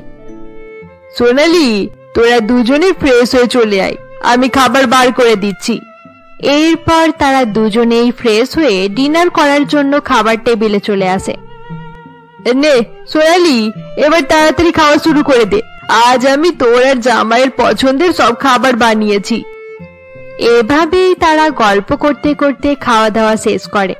এরপর তারা নিজের নিজের রুমে ঘুমাতে চলে যায়। পরের দিন সকালে ব্রেকফাস্ট করার পর সূর্য রুমে বসে রেস্ট করছিল। এমন সময় সোনালি তার কাছে আসে। সূর্য, আর কতক্ষণ বিশ্রাম করবে? চলো না, আমি তোমাকে আমাদের গ্রামটা ঘুরিয়ে দেখাই। Oh no Sonali, please, I am too tired. তুমি একা যাও, আমি রেস্ট করব, ওকে? চলো না সূর্য, তুমি গেলে অনেক ভালো লাগতো। আমি এখন যেতে পারবো না সোনালি, আমার পায়ে প্রচন্ড ব্যথা। এরপর সূর্যকে বাড়িতে রেখে সোনালি একাই গ্রাম ঘুরতে বেরিয়ে পড়ে। গ্রামের মাঠে এক পুকুর পাড়ে যেতেই সোনালি রবিকে দেখতে পায়, যে ছোটবেলা থেকেই সোনালির খুব ভালো বন্ধু ছিল। আরে রবি, তুমি তুমি এখনো গ্রামেই আছো? ভাবিনি গ্রামে আসার সঙ্গে সঙ্গেই তোমার সাথে দেখা হয়ে যাবে। হ্যাঁ, এখন সবাই গ্রাম ছেড়ে বিদেশে চলে যাচ্ছে, কিন্তু এই গ্রাম ছেড়ে কোথাও যেতে আমার ভালো লাগে না। ঠিক বলেছো, এই গ্রামে একসময় আমরা কত খেলাধুলা করেছি। আচ্ছা রবি, তুমি এখন কি করো? তেমন কিছু না, গ্রামের জমিতে চাষবাস করি। সত্যি কথা বলতে গ্রামের জমিতে ফসল ফলাতে আমার খুব আনন্দ হয়। আরে বাহ, এটা তো তুমি খুব ভালো কাজ করছো। চলো আজ কাজ থেকে ছুটি নিয়ে নাও, আর আমাকে পুরো গ্রামটা ঘুরিয়ে দেখাও। আফটার অল আমি 3 বছর পর ইন্ডিয়াতে এসেছি বলে কথা। আচ্ছা ঠিক আছে, চলো আজ তোমাকে আমাদের ছোটবেলায় ঘোরার জায়গাগুলোতে নিয়ে যাব। আমাদের ছোটবেলার সব স্মৃতি মনে পড়ে যাবে। এরপর থেকে সোনালি সূর্যকে বাড়িতে রেখে রবির সাথে সারা গ্রাম ঘুরে বেড়াতে শুরু করে। তারা কখনো গ্রামের নদীর ধারে, কখনো আমের বাগানে এবং কখনো গ্রামের পুরানো ভাঙা বাড়িতে ঘোরাফেরা করতে থাকে। এভাবেই দেখতে দেখতে 1 সপ্তাহ কেটে যায়। এরকমই একদিন সূর্য সোনালির খোঁজ করতে করতে তার শালি স্বপ্নার কাছে আসে। আরে স্বপ্না, তোমার দিদিকে সকাল থেকে কোথাও দেখতে পাচ্ছি না যে, সে কোথায় গেছে? কোথায় আবার যাবে? নিশ্চয়ই রবি দাদার সঙ্গেই গ্রামের কোথাও ঘুরে বেড়াচ্ছে। রবি? এই রবিটা আবার কে? কোনোদিন নাম তো শুনিনি। আরে দিদি তোমাকে রবি দাদার ব্যাপারে কিছুই জানায়নি? আরে জিজু, ওরা দুজনে ছোটবেলা থেকে খুব ক্লোজ ফ্রেন্ড। স্বপ্নার মুখে এই কথা শুনে সূর্য অবাক হয়ে যায়। তার বউয়ের যে একজন পুরানো বন্ধু আছে, সেটাও যে আবার ছেলে, এই কথা শুনে সূর্যের খুব অদ্ভুত লাগে। কিন্তু সে কোনো রিয়াক্ট না করে সরাসরি সোনালীকে খুঁজতে বাড়ি থেকে বেরিয়ে পড়ে। আরে ওই দেখো, আমাদের সোনালীর স্বামী আমেরিকায় থাকে, কয়েকদিন হলো এখানে এসেছে। হ্যাঁ হ্যাঁ জানি, কত হ্যান্ডসাম, তাই না? কিন্তু কি লাভ বলো, সোনালী তো এখনো রবির পেছনেই পাগল। হ্যাঁ হ্যাঁ ঠিকই বলেছ, নিশ্চয়ই তারা দুজনে নদীর ধারেই বসে আছে। আমি অনেকবার তাদেরকে সেখানে দেখেছি। সূর্য মহিলাগুলোর কথা শুনতে পেয়ে সরাসরি নদীর দিকে চলে যায়। তুমি বলো সোনালি, এখন আমি কিভাবে বাঁচবো, কিভাবে আগের মতো খুশি থাকবো? কিছুই ঠিকঠাক চলছে না। আমি এখন তোমাকে কিভাবে সাহায্য করব রবি? আমার তো বিয়ে হয়ে গেছে। পরের সপ্তাহে আমি আমার স্বামীর সাথে ইউএস ফিরে যাব। তারপর আমরা দুজন আর কখনো দেখা করতে পারবো না। সূর্য সেখানে দাঁড়িয়ে সোনালী এবং রবির সমস্ত কথা শুনে ফেলে। এরপর সে প্রচন্ড রেগে গিয়ে সোনালীর কাছে এসে বলে, সোনালি, এবার আমি তোমাকে খুব ভালো করেই চিনতে পেরে গেছি। তুমি আমাকে বাড়িতে একা ফেলে রেখে এই রবির সঙ্গে দেখা করতে এসেছিলে। আরে সেরকম কোনো কথা নেই সূর্য, তুমি আমাকে ভুল ভাবছো। আমি নিজের চোখে তোমাকে দেখেছি এই রবির সাথে মিষ্টি মিষ্টি কথা বলতে, আর তুমি আমাকে মিথ্যে প্রমাণ করার চেষ্টা করছো। আমি স্বপ্নার মুখে শুনেছি যে রবি তোমার ছোটবেলার ক্লোজ ফ্রেন্ড। স্বপ্না যা বলেছে ঠিকই বলেছে সূর্য, রবি শুধুমাত্র আমার ক্লোজ ফ্রেন্ড, এর বেশি আর কিছু নয়। শুধু স্বপ্নার মুখে নয় সোনালি, আমি গ্রামের কিছু মহিলাকেও তোমার আর রবির ব্যাপারে খারাপ খারাপ কথা বলতে শুনেছি। এত কিছু দেখা এবং শোনার পরেও আমি তোমার কথায় বিশ্বাস করব? সূর্য প্লিজ ট্রাই টু আন্ডারস্ট্যান্ড, তুমি আমাকে ভুল ভাবছো সূর্য। এবার আমি কিছু শুনতে চাই না। আমি ইউএসএ যাব, কিন্তু তোমাকে আমার সাথে নিয়ে যাব না। তুমি তোমার গ্রামেই থাকো। এখন বুঝতে পারছি তুমি কেন ইন্ডিয়া আসার জন্য আমার সাথে ঝামেলা করতে। এরপর থেকে যখনই সোনালী সূর্যের কাছে কিছু বলতে চাইতো, সে সেখান থেকে উঠে চলে যেতে শুরু করে। সূর্যকে এখন কিভাবে বোঝাবো? সে তো আমার কোনো কথাই শুনতে চাইছে না। আমার সমস্যার কথা আমি পরে ভাববো, এখন আমাকে রবির বাড়ি যেতে হবে। রাতের অন্ধকারে সোনালী চুপি চুপি বাড়ি থেকে বেরিয়ে রবির বাড়ির দিকে চলে যায়। সূর্য আড়াল থেকে এসব কিছু দেখছিল। তার রাগারাগি করার পরেও সোনালীকে রবির কাছে যেতে দেখে সূর্যের রাগ আরো বেশি বেড়ে যায়। সোনালি যে এত নিচে নেমে যাবে আমি কখনো ভাবিনি। জানি না আমি এখনো কেন এখানে পড়ে আছি। কাল সকাল হলেই এখান থেকে চলে যাব, কোনো হোটেলে কয়েকদিন থেকে তারপর ইউএস চলে যাব। আমি এই সোনালির মুখ আর দেখতে চাই না। কিছুক্ষণ পর সোনালী বাড়ি ফিরে আসে, কিন্তু সূর্য তখনও তার সাথে কথা বলে না। সোনালীও সূর্যের সাথে কথা বলার চেষ্টা করে না। এরপর তারা দুজনে ঘুমিয়ে পড়ে। পরের দিন সকাল হতেই সূর্য তার সমস্ত জিনিসপত্র গুছিয়ে নেয় এবং কাউকে কিছু না জানিয়ে চুপচাপ শ্বশুরবাড়ি থেকে বেরিয়ে একটি ট্যাক্সিতে গিয়ে উঠে পড়ে। আরে দাদা, আপনি গাড়ির স্পিড একটু বাড়ান। গাড়ি এত ধীরে ধীরে চালালে কাল পর্যন্ত আমি হোটেলে পৌঁছাতে পারবো না। স্যার, এটা আপনার বিদেশ নয়, আমাদের গ্রাম। গ্রামে গরু, বাছুর, কুকুর যে কেউ রাস্তায় আসতে পারে, তাই এই স্পিডেই গাড়ি চালাতে হবে। আচ্ছা ঠিক আছে, আপনার যেটা ভালো মনে হয় সেটাই করুন।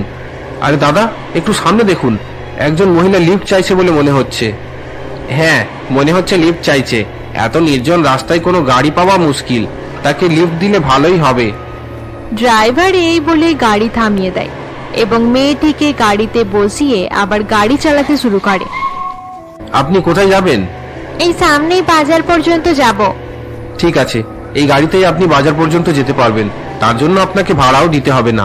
আপনি নিশ্চিন্ত হয়ে বসুন। ধন্যবাদ স্যার, আমার নাম দেবিকা। আমি এই গ্রামেই থাকি। আপনি এখানের কোথায় থাকেন? আমি গ্রামে থাকি না, ইউএসএ থেকে এসেছি। এখানে আমার শ্বশুর বাড়ি। ও, তাহলে আপনি সেই সূর্য, আমাদের সোনালীর স্বামী? হ্যাঁ, আমি সোনালীর স্বামী। আপনার স্ত্রী খুব ভালো মানুষ, সে আমাদেরকে অনেক সাহায্য করেছে। আমার স্বামী সবসময় বলতো যে সোনালী তার গ্রামের সব থেকে ভালো বন্ধু ছিল, আর এখন সে ইউএসএ তে থাকে। আপনি ওই রবির স্ত্রী? তাছাড়া সোনালী আপনার কি সাহায্য করেছে?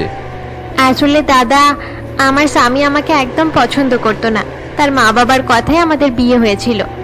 রবি পড়াশোনায় খুব ভালো ছিল, আর আমি শুধু স্কুল পর্যন্ত পড়েছি, তাই আমি তার মতো হতে পারিনি। কিভাবে পোশাক পরতে হয় আর কিভাবে মানুষের সাথে ভালোভাবে বিহেভ করতে হয়, এসব আমাকে সোনালীই শিখিয়েছে। আমার শ্বশুর শাশুড়ি ঘুমানোর পর সোনালী রোজ রাতে আমাদের বাড়িতে আসতো, আর আমাকে শিক্ষিত মানুষের মতো আচরণ করতে শেখাতো। তাহলে সোনালী আপনাকে এইসব কিছুতে সাহায্য করেছে? আপনি এসব জানেন না? রবি আজ আপনাকে বাড়িতে আমন্ত্রণ জানাতে যাচ্ছিল, সে তো আপনাকে সব আজ জানিয়ে দিত। ও গড, আমি কিসব ভাবতে শুরু করেছিলাম। আরে, আপনি চুপ করে গেলেন কেন? তাছাড়া আপনি কোথায় যাবেন? আমি সোনালীর জন্য একটি গিফট নিতে মার্কেটে যাচ্ছি। ও, এ তো খুব ভালো কথা। আমিও নিজের জন্য কিছু ভালো জামা কাপড় কিনতে যাচ্ছিলাম। চলুন আমরা একসাথে গল্প করতে করতে কেনাকাটা সেরে ফেলি। ঠিক আছে। এরপর তারা দুজনে গাড়ি থেকে নেমে মার্কেটে জিনিসপত্র কেনাকাটা করতে শুরু করে দেয়। অপরদিকে সোনালী বাড়িতে সূর্য এবং তার জিনিসপত্র দেখতে না পেয়ে খুব টেনশনে পড়ে যায়। সে বুঝতে পারে যে সূর্য রেগে বাড়ি ছেড়ে চলে গেছে। এমন সময় তাদের দরজার বেল বেজে ওঠে। আরে সূর্য, তুমি তুমি কোথায় চলে গিয়েছিলে? তোমাকে দেখতে না পেয়ে আমার খুব ভয় করছিল। আরে সোনালী, আমি তোমাকে ছেড়ে কোথায় যাব? এই নাও, তোমার জন্য গিফট নিতে গিয়েছিলাম। এই বক্সে কি আছে সূর্য? আমার খুব পছন্দের একটি ড্রেস আছে। যাও, এবার তাড়াতাড়ি এটা পরে তৈরি হয়ে নাও। তোমার বন্ধু রবিদের বাড়িতে যেতে হবে আমাদের। তার স্ত্রী আমাকে আমন্ত্রণ জানিয়েছে। দেবিকা? দেবিকা তোমাকে আমন্ত্রণ জানিয়েছে? হ্যাঁ, মার্কেটে তার সঙ্গে আমার দেখা হয়েছিল। আচ্ছা ঠিক আছে, তুমি গিয়ে তৈরি হয়ে নাও, আমিও রেডি হয়ে আসছি। স্বামী স্ত্রীর মধ্যে ভালোবাসা থাকা যেমন জরুরি, তার থেকেও বেশি জরুরি একে অপরের উপর বিশ্বাস থাকা। কারণ এই বিশ্বাসই সম্পর্ককে মজবুত করে আর সঠিকভাবে এগিয়ে নিয়ে যায়। এরপর সূর্য এবং সোনালী তৈরি হয়ে রবিদের বাড়িতে চলে যায়। সেখানে বেশ কিছু সময় পর্যন্ত গল্প করার পর তারা বাড়ি আসার জন্য বেরিয়ে পড়ে। আচ্ছা সূর্য, তোমাকে একটা কথা জিজ্ঞাসা করব, সত্যি বলবে তো? হ্যাঁ, অবশ্যই জিজ্ঞাসা করো। তুমি রবির সাথে আমাকে সন্দেহ করে সত্যি সেই দিন সকালে আমাকে ছেড়ে ইউএস চলে যাওয়ার কথা ভেবেছিলে? না, একদমই না। কে তোমাকে এসব কথা বলেছে? আমার সন্দেহ হয়েছিল, তাই জিজ্ঞাসা করলাম। আরে এই ছোটখাটো বন্ধুত্ব নিয়ে আমি এতটা ইনসিকিউর হয়ে যাব? আমাদের সম্পর্ক এতটাও দুর্বল নয় যে সামান্য একটা কারণে ভেঙে যাবে। তোমার ভাবনা চিন্তা অনেক ভালো সূর্য। আমি অনেক লাকি যে তোমার মতো স্বামী পেয়েছি। আরে সূর্য, তোমাকে একটা কথা জানানোই হয়নি। আমাদের ইন্ডিয়া আসার আনন্দে মা বাবা একটি ছোট পার্টির আয়োজন করেছে। কিছু প্রতিবেশী, আত্মীয় আর আমাদের দুজনের কয়েকজন বন্ধু আসবে। এভাবেই কিছুক্ষণ গল্প করার পর তারা বাড়ি ফিরে আসে। সোনালীর মা তাদেরকে দেখে বলে, আরে সোনালী, সূর্য, তোমরা কোথায় ছিলে? কখন থেকে খুঁজে বেড়াচ্ছি। এই নাও, এই জামা কাপড়গুলো পরে তাড়াতাড়ি খুব ভালো করে তৈরি হয়ে চলে এসো। অতিথিরা আসতে শুরু করে দিয়েছে। আরে বাহ, চুড়িদার! এটা তো সব থেকে আরামদায়ক কাপড়, আর দেখতেও খুব সুন্দর। এটা খুব ভালো কথা সোনালী, যে বিদেশে থাকার পরেও তোর এই জামা কাপড় খুব পছন্দ হয়েছে। না হলে আজকালকার মেয়েরা বিদেশে থাকলে কাপড়ের নামে কিছুই পরে না, একদম ছোট ছোট পোশাক। ছি ছি ছি ছি, তাদেরকে দেখলে লজ্জা করে। যেমন দেশ তেমন পোশাক, এতে এত ভাবার কি আছে? হ্যাঁ, তুই ঠিকই বলেছিস। আচ্ছা ঠিক আছে, যা, এখন তোরা দুজনে তাড়াতাড়ি তৈরি হয়ে চলে আয়, আমার অনেক কাজ পড়ে আছে। কিছুক্ষণের মধ্যেই তাদের সমস্ত আত্মীয় এবং সোনালীর কিছু পুরানো বন্ধু পার্টিতে আসে। এরপর সূর্য এবং সোনালীও তৈরি হয়ে পার্টিতে চলে আসে। তোমাকে দেখে মনে হচ্ছে কাউকে খুঁজছো। সবাই তো চলে এসেছে, তাহলে কার জন্য অপেক্ষা করছো? দেখো না, পার্টিতে আমাদের বাড়ি থেকে সবাই এসেছে, আত্মীয়রাও আছে, আমার বন্ধুরাও এসেছে, কিন্তু স্বপ্না আর তার কোনো বান্ধবীকে দেখতে পাচ্ছি না। আমি নিচে আসার সময় স্বপ্নাকে তার রুমে দেখেছি। যাও, তুমি গিয়ে তার সাথে কথা বলে নাও। এরপর সূর্যের কথা মতো সোনালি স্বপ্নার রুমে পৌঁছে দেখে স্বপ্না পার্টির জন্য তৈরি হওয়ার বদলে দুঃখী হয়ে বসে রয়েছে। আরে স্বপ্না, তুই এখনো তৈরি হসনি কেন? আর তাছাড়া তোর কোনো বান্ধবীকেও দেখতে পাচ্ছি না। আমার কোনো বান্ধবী নেই দিদি, আমার শুধু একটাই বেস্ট ফ্রেন্ড আছে, কাজল। কিন্তু সে আসতে পারবে না, সে আমাদের জেলার হয়ে ব্যাডমিন্টন প্রতিযোগিতায় খেলছে। আরে বাহ, এটা তো খুব ভালো কথা। তাহলে তুই মুখ ভার করে বসে আছিস কেন? আমিও সাঁতার কাটতে পারতাম, কিন্তু আমাকে দেখো, আর মা বাবা আমাকে সাপোর্ট করছে না। কিন্তু কেন স্বপ্না? তুই তো খুব ভালো সাঁতার কাটতে পারিস। আমি বাবা মাকে বোঝানোর অনেক চেষ্টা করেছি দিদি, কিন্তু তারা আমার কোনো কথাই শুনছে না। আচ্ছা ঠিক আছে, এখন মুড খারাপ করিস না। তুই তৈরি হয়ে পার্টিতে চলে আয়, বাবা মায়ের সাথে আমি এই ব্যাপারে কথা বলবো। দিদির কথা শুনে স্বপ্না অনেক খুশি হয়ে যায় এবং তাড়াহুড়ো করে তৈরি হয়ে পার্টিতে চলে আসে। এরপর পার্টি শেষ হয়ে গেলে সোনালি তার মাকে বলে, মা, একটা কথা বলো, তোমরা দুজনে সাঁতারের জন্য স্বপ্নাকে সাপোর্ট করছো না কেন? সাঁতার? এটার আবার কিসের দরকার? পড়াশোনায় মন দিলে বেশি ভালো হবে। ঠিক বলেছো। তাছাড়া সাঁতার কাটতে গিয়ে সকলে কেমন পোশাক পরে, ছি ছি ছি, ত্বকও কালো হয়ে যায়। পরে একে কে বিয়ে করতে চাইবে? মা, বাবা, তোমরা এভাবে কথা বলছো কেন? তোমাদের উচিত স্বপ্নাকে সাপোর্ট করা। সে যদি এখন এসব না করে তাহলে কবে করবে? এইটা শুধু শুধু সময় নষ্ট। এরকম খেলাধুলায় মন দিলে পড়াশোনায় মনোযোগ কমে যাবে আর সে পরীক্ষায় ফেল করবে। আচ্ছা মা, ভারতে লক্ষ লক্ষ মেয়ে সাঁতার কাটছে, সবাই কি প্রথম হতে পারে? পারে না। তাহলে কেন সময় আর টাকা সব নষ্ট করছে? তুমি দেখছো তো দিদি, মা কখনো আমার কোনো কাজে সাপোর্ট করে না। মা প্লিজ বোঝার চেষ্টা করো, তার যা ইচ্ছে হয় তাকে করতে দাও না।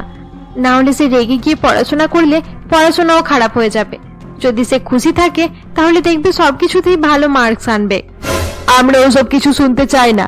তুই যা, পার্টি শেষ করেছিস, এবার একটু গিয়ে বিশ্রাম করে নে। সূর্য হয়তো তোর জন্য অপেক্ষা করছে। মায়ের কথা শুনে সোনালি সেখান থেকে চলে যায়। এরপর স্বপ্না তার দিদির কাছে গিয়ে বলে, দিদি, আমি চেষ্টা করা ছেড়ে দিয়েছি, এবার তুমিও ছেড়ে দাও। মা বাবা কোনোদিনও বুঝবে না। আচ্ছা স্বপ্না, ডিস্ট্রিক্ট লেভেলে সাঁতার প্রতিযোগিতা কবে? কিন্তু দিদি, এর জন্য তো প্র্যাকটিস আর ট্রেনিং এর অনেক প্রয়োজন। তবে এখন আমি ইন্টার স্কুল প্রতিযোগিতায় যেতে পারি। যদি পরিশ্রম করি তাহলে নিশ্চয় হয়ে যেতে পারে। তাহলে আর দেরি করিস না, এক্সট্রা ক্লাস থেকে ট্রেনিং নেওয়া শুরু করে দে। শুধু ট্রেনিং নিয়ে চিন্তা করলে হবে না, টাকার ব্যাপারটাও তো ভাবতে হবে। আরে টাকা নিয়ে চিন্তা করছিস কেন? তোর জিজু কবে কাজে আসবে? পরের দিন থেকে স্বপ্না বাড়িতে কাউকে কিছু না জানিয়ে দিদির কথা মতো সাঁতার ক্লাস জয়েন করে নেয়। আগে থেকেই অনেক আগ্রহী থাকায় সে অন্য ট্রেন করা বাচ্চাদের থেকেও অনেক ভালো সাঁতার কাটতে শুরু করে। স্বপ্নার পরিশ্রম, চেষ্টা এবং সাঁতারের স্পিড দেখে টিচাররা তাকে ইন্টার স্কুল প্রতিযোগিতার জন্য সিলেক্ট করে নেয়। আরে বাহ স্বপ্না, আমি তোর কাছ থেকে এটাই আশা করেছিলাম। এবার তুই প্রতিযোগিতায় জিতে মা বাবাকে দেখিয়ে দে যে পড়াশোনার সাথে সাথে অন্য কিছুও করা যায়। তারা দুজনে কথা বলছিল, এমন সময় তাদের মা সেখানে আসে। স্বপ্না, বেশ কিছুদিন থেকে লক্ষ্য করছি তুই দিন দিন কালো হয়ে যাচ্ছিস। আরে মা, গরম কতটা পড়েছে দেখছো না? এত গরমে তো যে কেউই কালো হয়ে যাবে। দিদির সাপোর্টে স্বপ্না আরো বেশি বেশি প্র্যাকটিস করতে শুরু করে এবং দেখতে দেখতে ইন্টার স্কুল প্রতিযোগিতার দিন চলে আসে। সেখানে স্বপ্না প্রথম স্থান অধিকার করে। এরপর সূর্য একদিন জানতে পারে যে স্বপ্না বাবা মায়ের থেকে লুকিয়ে সাঁতার কাটা শিখছে। এটা তো ঠিক নয়। তোমরা দুজনে বাবা মায়ের কাছ থেকে এই কথাটি এখনো লুকিয়ে রেখেছো। প্লিজ জিজু, মা বাবাকে কিছু জানিও না। তুমি শুধু আমার আরেকটু হেল্প করে দাও। ডিস্ট্রিক্ট লেভেলের প্রতিযোগিতায় জিতে গেলে আমি বাবা মাকে সবকিছু জানিয়ে দেব। আচ্ছা ঠিক আছে, এত ভালো করে বললে কথা না রেখে কিভাবে থাকতে পারি। কয়েকদিন পর ডিস্ট্রিক্ট লেভেলের প্রতিযোগিতা শুরু হয়ে যায়। প্রতিযোগিতা অনেক টাফ ছিল, কারণ এর জন্য অনেক প্র্যাকটিসের প্রয়োজন। কিন্তু স্বপ্না অনেক কম সময়ে প্রস্তুত হয়েছিল, তাই প্রতিযোগিতায় সে তৃতীয় স্থান অধিকার করে। এতেও সে অনেক বেশি খুশি ছিল। প্রতিযোগিতার নিউজ টিভিতে দেখানোয় স্বপ্নার বাবা মা তার ব্যাপারে সমস্ত কিছু জানতে পেরে যায়। আমাদের থেকে লুকিয়ে তোরা এসব কিছু করছিলিস? তাই আমি ভাবছিলাম স্বপ্না এত বেশি খাবার খাচ্ছে কবে থেকে, আর পড়াশোনাও সময় মতো শেষ করে ফেলছিল যাতে সে দ্রুত গিয়ে ঘুমাতে পারে। আমরা তোমাকে নিয়ে অনেক গর্বিত স্বপ্না। এবার তোমার ভালো সাঁতারের জন্য যা যা প্রয়োজন আমরা তোমাকে সবকিছুতে সাহায্য করব। আর তুমি সাঁতারের সাথে সাথে নিজের পড়াশোনার দিকেও ভালো করে গুরুত্ব দাও। হ্যাঁ বাবা, অবশ্যই। আর কালকের সংবাদপত্রে আমার ছবিও দেখে নিও। মা, এখন তোমার সাঁতারের পোশাক নিয়ে আর কোনো সমস্যা নেই তো? সমস্যা? আরে তুই তো বলেছিলিস যেমন দেশ তেমন পোশাক। সুইমিং এর পোশাক না পরলে আমার মেয়ে কিভাবে ভালো সাঁতার কাটবে? এভাবেই তারা সকলে একসঙ্গে বসে গল্প করতে থাকে। এরপর দুপুরের খাওয়া দাওয়া শেষ করে তারা নিজের নিজের রুমে চলে যায়। সূর্য, তুমি জানো স্বপ্নার সাঁতার প্রতিযোগিতায় জয়লাভ করার পর থেকে আমাদের এলাকার অনেক বাবা মা তাদের বাচ্চাদেরকে সাঁতারের কোচিং দিচ্ছে। ওয়াও, এটা তো খুব ভালো কথা। পড়াশোনার পাশাপাশি খেলাধুলাও খুব গুরুত্বপূর্ণ। শেষ পর্যন্ত বাবা মায়েরা এই কথা বুঝতে পেরেছে, তাই না? হ্যাঁ, বুঝতে তো হবেই, কারণ পৃথিবী এত এগিয়ে গেছে আর কিছু লোক এখনো সেই পুরানো জিনিসকে যুক্তি ছাড়াই মেনে চলেছে। দুজনে বসে গল্প করছিল এমন সময় কবিতা সেখানে আসে। কে কি মানছে? না মা, সেরকম কিছু নয়, আমরা তো এমনি কথা বলছিলাম। আচ্ছা ঠিক আছে, শোনো, তোমাদের ছুটি শেষ হতে আর মাত্র 15 দিন বাকি আছে। তোমরা দুজনে ভালো কোনো জায়গা থেকে ঘুরে এসো। এত গরমে বাইরে বেরোতেই মন চাইছে না, তাই আমি আমার এক বিদেশি বন্ধুকে বাড়িতে ডেকে নিয়েছি। সে তার শাশুড়ির সঙ্গে এখানে আসবে। বিদেশি বন্ধু? তারা কখন আসছে? কাল সকালেই তারা ইউএস থেকে চলে আসবে। তাদের কিছু ইম্পর্টেন্ট কাজের জন্যই দেশে আসছে। আমি তাদেরকে ডাইরেক্ট এখানেই ডেকে নিয়েছি। কোনো সমস্যা নেই তো মা? আরে সমস্যা থাকতে যাবে কেন? আমাদের তো এতগুলো ঘর খালি পড়ে রয়েছে, তারা এখানে আরামে থাকতে পারবে। এভাবেই সেই দিনটা কেটে যায়। পরের দিন সকালে একটি ট্যাক্সি এসে সোনালীদের বাড়ির সামনে দাঁড়ায়। সেই ট্যাক্সি থেকে ডায়না এবং তার শাশুড়ি বেরিয়ে আসে। ম্যাডাম, আপনাদের 1000 টাকা ভাড়া হয়েছে। এয়ারপোর্ট থেকে সামান্য কিছুটা আসতে 1000 টাকা ভাড়া? 200 টাকার 1 টাকাও বেশি আমি দিতে পারবো না। হ্যাঁ, মম একদম ঠিকই বলছে। আমরা যদি এত টাকা ভাড়া দিয়ে দিই তাহলে এখানে ঘুরবো কিভাবে? ম্যাডাম, আপনি একজন বিদেশিকে নিয়ে ঘুরতে এসেছেন আর টাকা নেই? আপনার কাছে তো ডলার থাকবে। ও হ্যালো, আমি বিদেশি নয়, আমি ভারতীয়। ওহ সরি ম্যাডাম, আমি বুঝতে পারিনি। এই তোমাদের মতো কিছু মানুষের কারণেই আমাদের দেশে টুরিস্টরা আসতে চায় না। এবার নাও, এই 200 টাকা নিয়ে তাড়াতাড়ি এখান থেকে যাও, না হলে কিন্তু পুলিশ ডাকবো। এরপর ড্রাইভার ভয় পেয়ে 200 টাকা নিয়ে তাড়াহুড়ো করে সেখান থেকে চলে যায়। আরে বাহ শাশুড়ি মা, আমি যতটা ভাবতাম তুমি তো তার থেকে অনেক বেশি স্মার্ট। কার শাশুড়ি দেখতে হবে তো। এরপর তারা সোনালীদের বাড়ির ভেতরে যায় এবং সকলে একসঙ্গে হলরুমে বসে গল্প করতে শুরু করে। ও মাই গড সোনালী, কত বছর পর আমরা দেখা করলাম। ইয়েস, পুরো 3 বছর। আমি বিশ্বাসই করতে পারছি না যে আমরা আবার দেখা করলাম। উফ, এত গরম, গলা একেবারে শুকিয়ে যাচ্ছে। হ্যাঁ হ্যাঁ, আমি কথা বলতে বলতে একেবারে ভুলে গেছিলাম। এখনই জল নিয়ে আসছি। বলছি দিদি, জলের জায়গায় কোল্ড ড্রিঙ্কস নিয়ে আসুন। এই গরমে কোল্ড ড্রিঙ্কস খেতে বেশি ভালো লাগবে। আচ্ছা ঠিক আছে ঠিক আছে, আমি এখনই নিয়ে আসছি। আর হ্যাঁ, সঙ্গে স্ন্যাক্স নিয়ে আসবেন। সকালে খুব তাড়াতাড়ি বাড়ি থেকে বেরিয়ে এসেছিলাম, ভালো করে ব্রেকফাস্টটাও করতে পারিনি। আচ্ছা মা, চলো আমিও তোমার সাথে যাচ্ছি, তোমার একটু হেল্প করে দেব। এরপর সোনালী এবং তার মা রান্নাঘরে এসে তাদের জন্য জলখাবারের ব্যবস্থা করতে থাকে।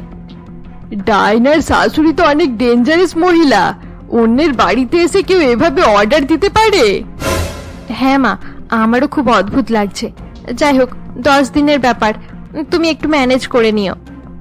10 দিন কম নয় সোনালী, আমার তো ভেবেই মাথা কাজ করছে না। তারা কথা বলছিল এমন সময় দরজার বেল বেজে ওঠে। আচ্ছা সোনালী, তুই জল খাবার নিয়ে যা, আমি দরজা খুলে দেখি কে এসেছে। এরপর কবিতা গিয়ে দরজা খুলে দেখে তার বোন বিনা এসেছে। আরে বিনা, তুই এখানে? হঠাৎ করে কোনো খবর না দিয়েই চলে এলি যে? হ্যাঁ, হঠাৎ করেই আসতে হলো, কারণ সোনালি বিদেশ থেকে এসে 1 মাস হয়ে গেছে। সে একবারও আমাদের সঙ্গে দেখা করতে যায়নি, তাই ভাবলাম আমিই চলে যাই। এটা তুই খুব ভালো কাজ করেছিস। আয় আয়, বাড়ির ভেতরে আয়। আরে বাহ, আমার জন্য এত জল খাবারের ব্যবস্থা করা হয়েছে। আরে না না, আপনার ভুল হচ্ছে। আসলে আমরা বিদেশ থেকে এসেছি, তাই আমাদের জন্য এত কিছুর আয়োজন হয়েছে। তবে এতে আমার কোনো সমস্যা নেই, সবাই মিলেমিশে ভাগ করে খেলে ভালোবাসা বাড়ে। কিন্তু আমার সাথে মিলে ভাগ করে খেতে গেলে ঝগড়া হয়ে যায়। আরে বিনা, তুই বস, আমি তোকে আরেকটা নতুন প্লেট এনে দিচ্ছি। এরপর কবিতা একটি প্লেটে নতুন করে চা এবং জলখাবারের ব্যবস্থা করে নিয়ে এসে বিনাকে খেতে দেয়। আরে কবিতা, আমি যাকে দেখতে এখানে এত দূরে এসেছি তার মনে তো আমাকে দেখে কোনো খুশিই নেই। আরে না না মাসি, আমি খুব খুশি। তোমাকে দেখে আমি দুঃখী হতে যাব কেন? আসলে আমার যা মনে হয় মুখের উপরেই বলে ফেলি, এজন্যই তো লোকেরা আমাকে একেবারে পছন্দ করে না। হ্যাঁ হ্যাঁ, আমিও মানুষের মুখের উপরেই বলে ফেলি। এই যেমন দেখুন না, আপনাকে দেখে মনে হচ্ছে আপনি এখানে দেখা করতে আসেননি, বরং কথা শোনাতে এসেছেন। এসব আপনি কি বলছেন? আমি মোটেও কথা শোনাতে আসিনি। তাছাড়া আজকালকার ছেলে মেয়েদের কথা আর কি বলি বলুন তো। মেয়েদের বিয়ে করে বিদেশে পাঠানোর পর তাদের আচরণটাই বদলে যাচ্ছে। বড়দের সম্মান করা তো দূরের কথা, তারা নিজেদের ঘর সংসারের কথাও ভাবে না। এসব কথা বলে তুই কি প্রমাণ করতে চাইছিস বিনা? সোনালির বিয়ে হয়ে 3 বছর হয়ে গেল, এখনো সে কোনো সুখবর শোনাচ্ছে না। মনে হচ্ছে কোনো সমস্যা চলছে। আরে না না, তোর কোনো ভুল হচ্ছে। সোনালি এখনো বেবি প্ল্যানিং শুরু করেনি। থাক, আমাকে আর বোঝাতে হবে না। বিয়ের পর থেকেই নিশ্চয়ই মেডিসিন খাওয়া শুরু করেছিল, তাই এখন বাচ্চা হচ্ছে না। আরে না না বিনা, এমন কোনো কথা নেই। সূর্য আর সোনালি এখন নিজেদের ক্যারিয়ারে ফোকাস করছে। এই সমস্ত অজুহাত পাড়া প্রতিবেশীদেরকে শোনানোর জন্যই ঠিক আছে, কিন্তু আমি তো নিজের মানুষ, আমাকে তো সত্যিটা বলতেই পারিস।